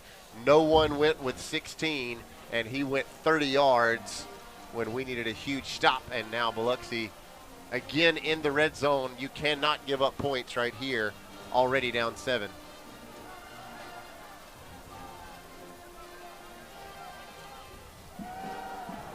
.258 to play. We will get a big stop right at the line of scrimmage. And the clock continues to tick. We have 1 timeout left with 2:45 and counting. When do you use your timeout is the question. I would imagine probably on 3rd down once again. It's all a matter of logistics now, and it's just so frustrating. There's nothing you can do watching the clock just tick down. Play clock at 15, game clock at 2:20. And again, they've got a number system, so they got a guy turning a chart of numbers around, and he waits until the play clock hits 12. Another run, another stop by the Pirates quickly. He's down, and now we will call the timeout on 3rd down upcoming. Number 28, Haskett on the carry. Kion Jefferson in there to make that tackle. Even if we make the stop here, you're looking at another 30 seconds that come off the clock. So you're looking at a minute 30 about. Yep. When they have to play fourth down. And we saw Borsey boot one in from about 35 yards a while ago. Again, you can't even give up 3 points right here as you trail by 7. 24-17, 2:04 remaining, and that Marlin run was a difficult one. Well, it was very huge. I mean, it was a great call. We didn't expect it, much like those 2 reverses that we got burned on tonight. Didn't expect them, and even Coach Hunter said that at halftime on that first reverse that went for so long down the sideline that got him down to the 1 yard line. Yeah, we talked about the importance of the secondary playing big tonight. They've done so. It's really been the rushing attack from Biloxi that's been the most profitable part of their offense. Which is so uncharacteristic. It's just weird to see somebody succeed in the running game against our defense. All right, so here we go, 3rd down and 9. Marlin, quick throw out here to the wide receiver screen. Got to get him down quick, and we do. All right, so now they can take. Pass complete to number 12. It is at a minute 54 and counting. They just started the play clock. So they can take it down to about a minute 20. So 30 seconds left. So a minute 14 is when they will have to run a play. At 1:14, then it is 4th down. I would imagine that they will burn a timeout, let this run all the way down, and then send the field goal unit out. Biloxi with 2 timeouts remaining. Pearl with none. 0 timeouts left. Use that last one on that 3rd down play. And they will call that timeout right with 1:14 to play. No, you got to put an extra second back on that clock, fellas. We'll take a quick break. Big play coming up next. Hey, I'm Matt, and a little thing I love about the Chick-fil-A chicken biscuit is the freshly baked, flaky, buttery biscuit. When I take a bite, it's kind of like, crispy, soft, crispy. Crispy outside, soft interior, crispy chicken. There's really nothing like it. Hey, I'm Alexa, and the little thing that I love about the Chick-fil-A chicken biscuit is the chicken itself. It is more than scrumptious. It is more than delicious. It is scrumptiddlyumptious. I know that's not a real word, but I love it.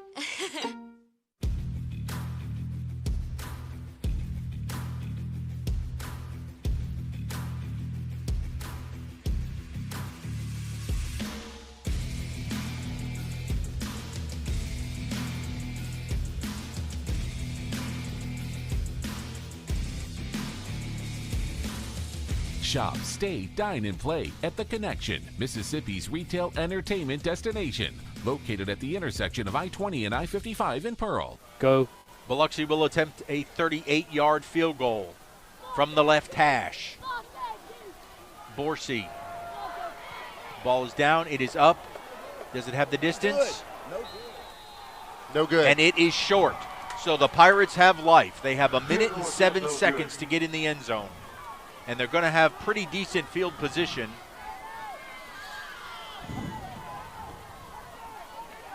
As that ball will be, well, that's right, when they miss on in high school, it goes to the 20. Yeah, if it makes it to the end zone, then they place it at the 20. So they will have to go 80 yards in a minute and 7 seconds. We've got the playmakers. We've got the quarterback that can do it. We're going to go 4 wide, 3 to the top side. Biloxi just rushing 3. Durr plenty of time, throwing it deep down the left side. And the ball was underthrown and intercepted. They are going to rule an interception. Intercepted by Damarian Fillmore, the man who's been a pain in our side all night long. He came in to play cornerback, and he was running step for step with Shaden McCollum.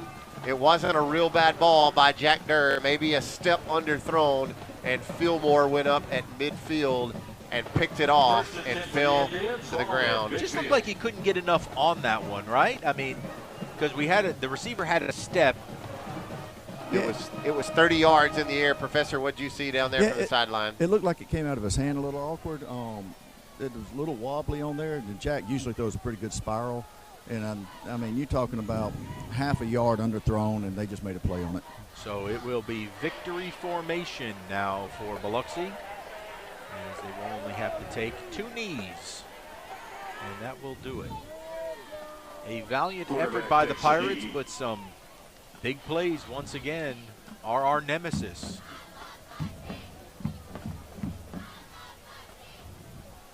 Reverses the big quarterback keeper.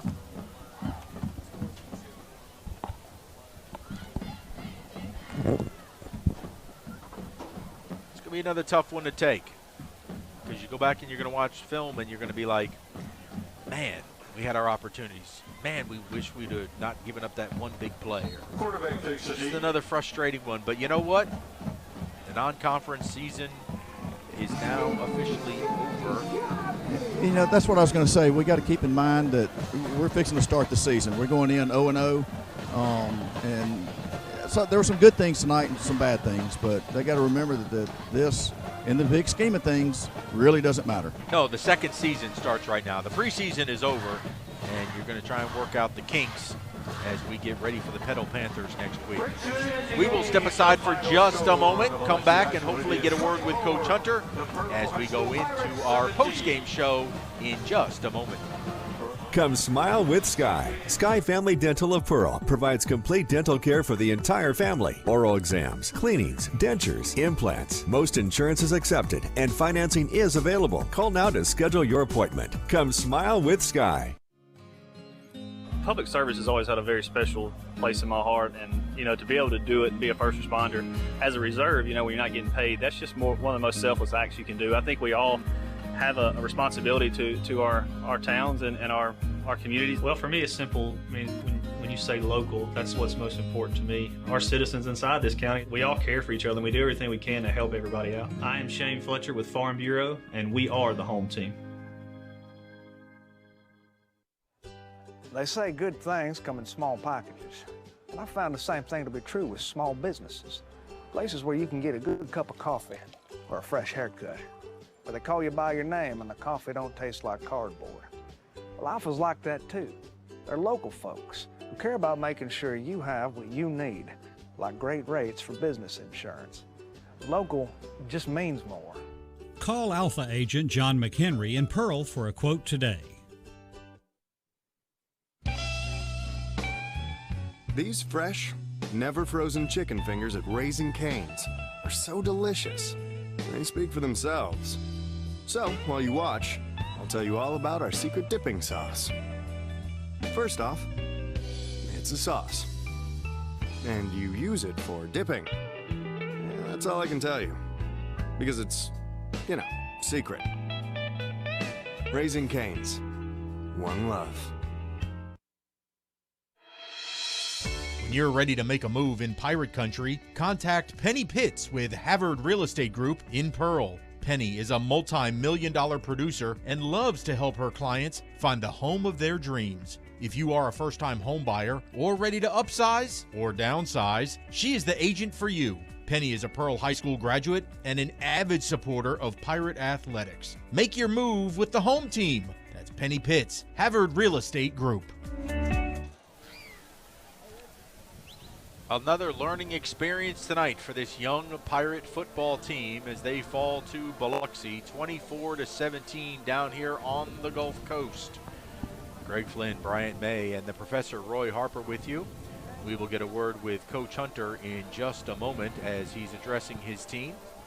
And I think exactly reminding them what Roy had just mentioned, that the preseason is now over and we have to take this thing forward as we will get ready for the Pedal Panthers next week to open up region play, and that's where everything is decided, whether or not you make the playoffs. The first 4 games, they mean something, certainly because you have to play them, Bryant, but you can't hang your hats on them, even if we went 4-0, right?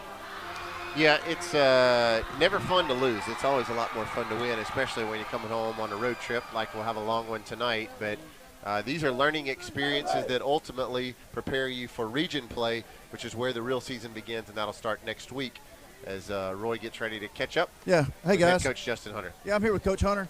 Coach Hunter, I heard a little bit of what you said, and it's kind of what I wanted to say. the difference between last week and this week, they take away 4 plays, and we probably have this game. They played their butts off.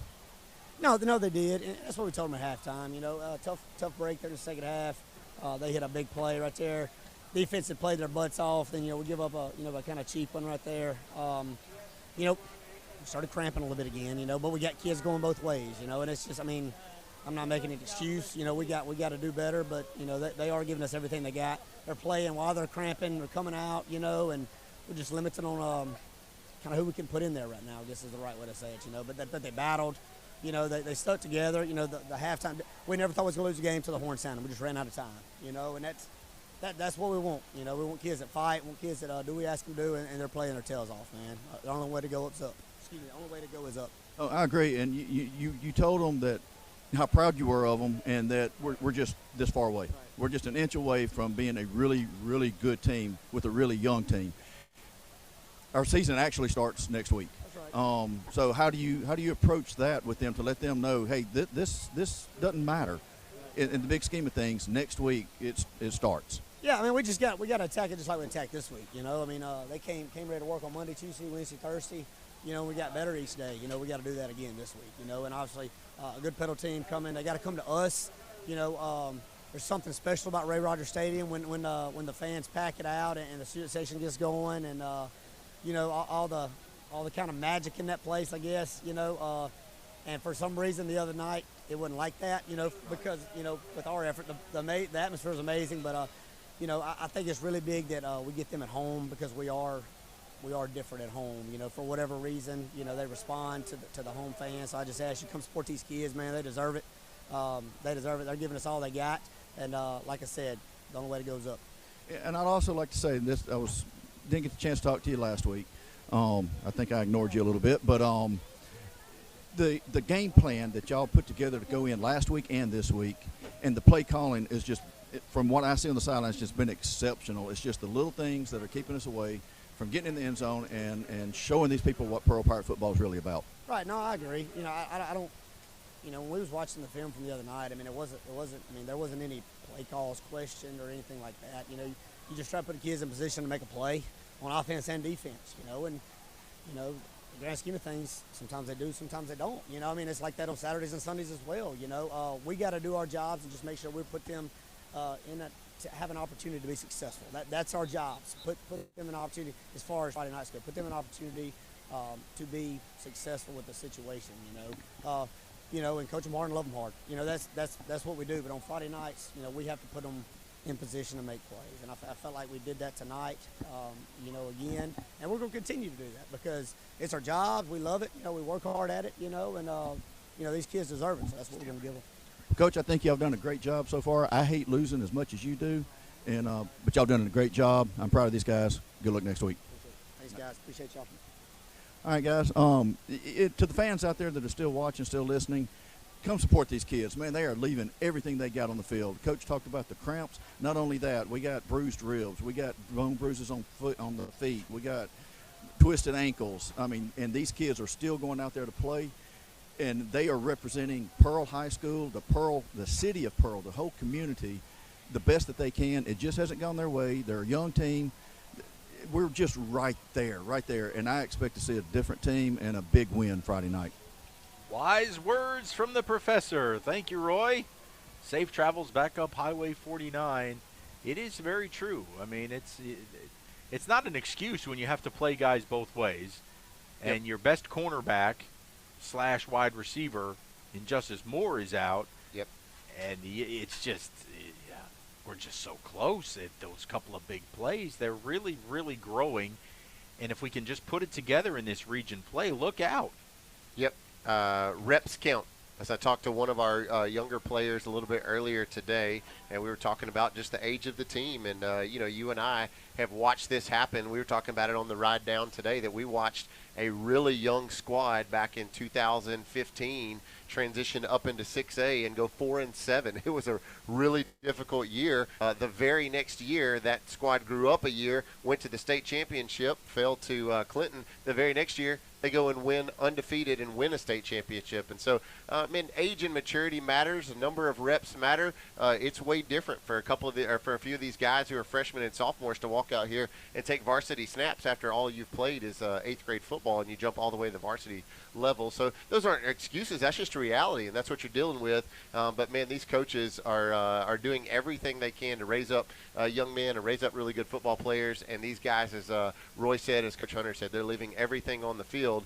And, you can't question effort, and you can't discount the effort that these guys are giving. And they really did do some good work in this last week. You notice our secondary, which we talked about before the game, played exceptionally well in covering the wide receivers. It was the running game. We took away the pass, and they went to the run and burned us on a few big plays. So they did definitely have learned a lot over the last 2 weeks against Ridgeland, against Morton, to cover.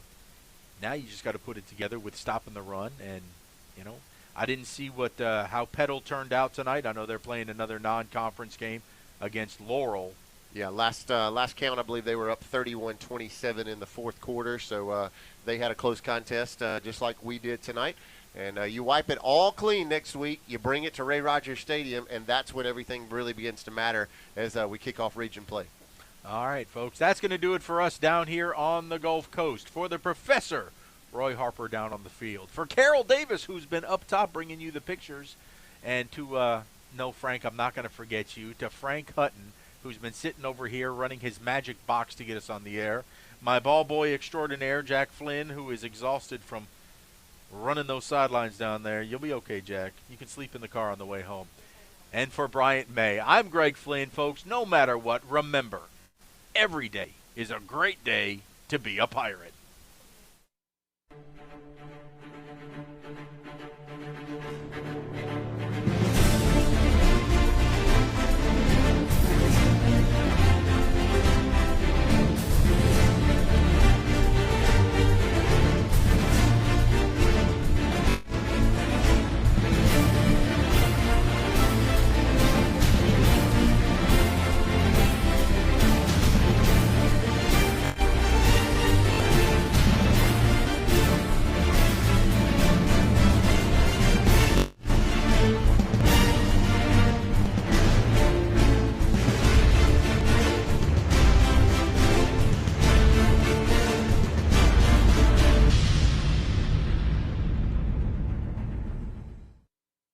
Thank you for watching PMB Sports.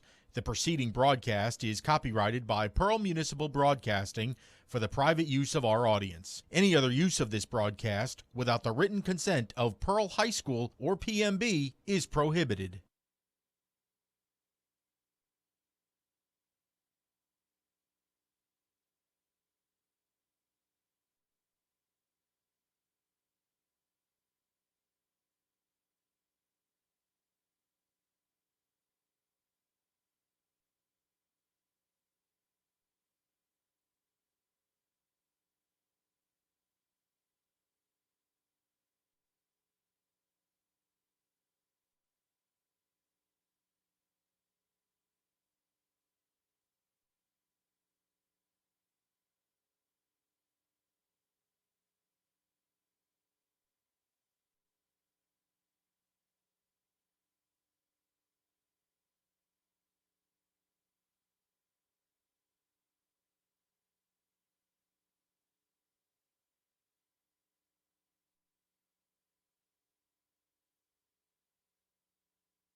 linebackers, right? Yes, Yes. sir.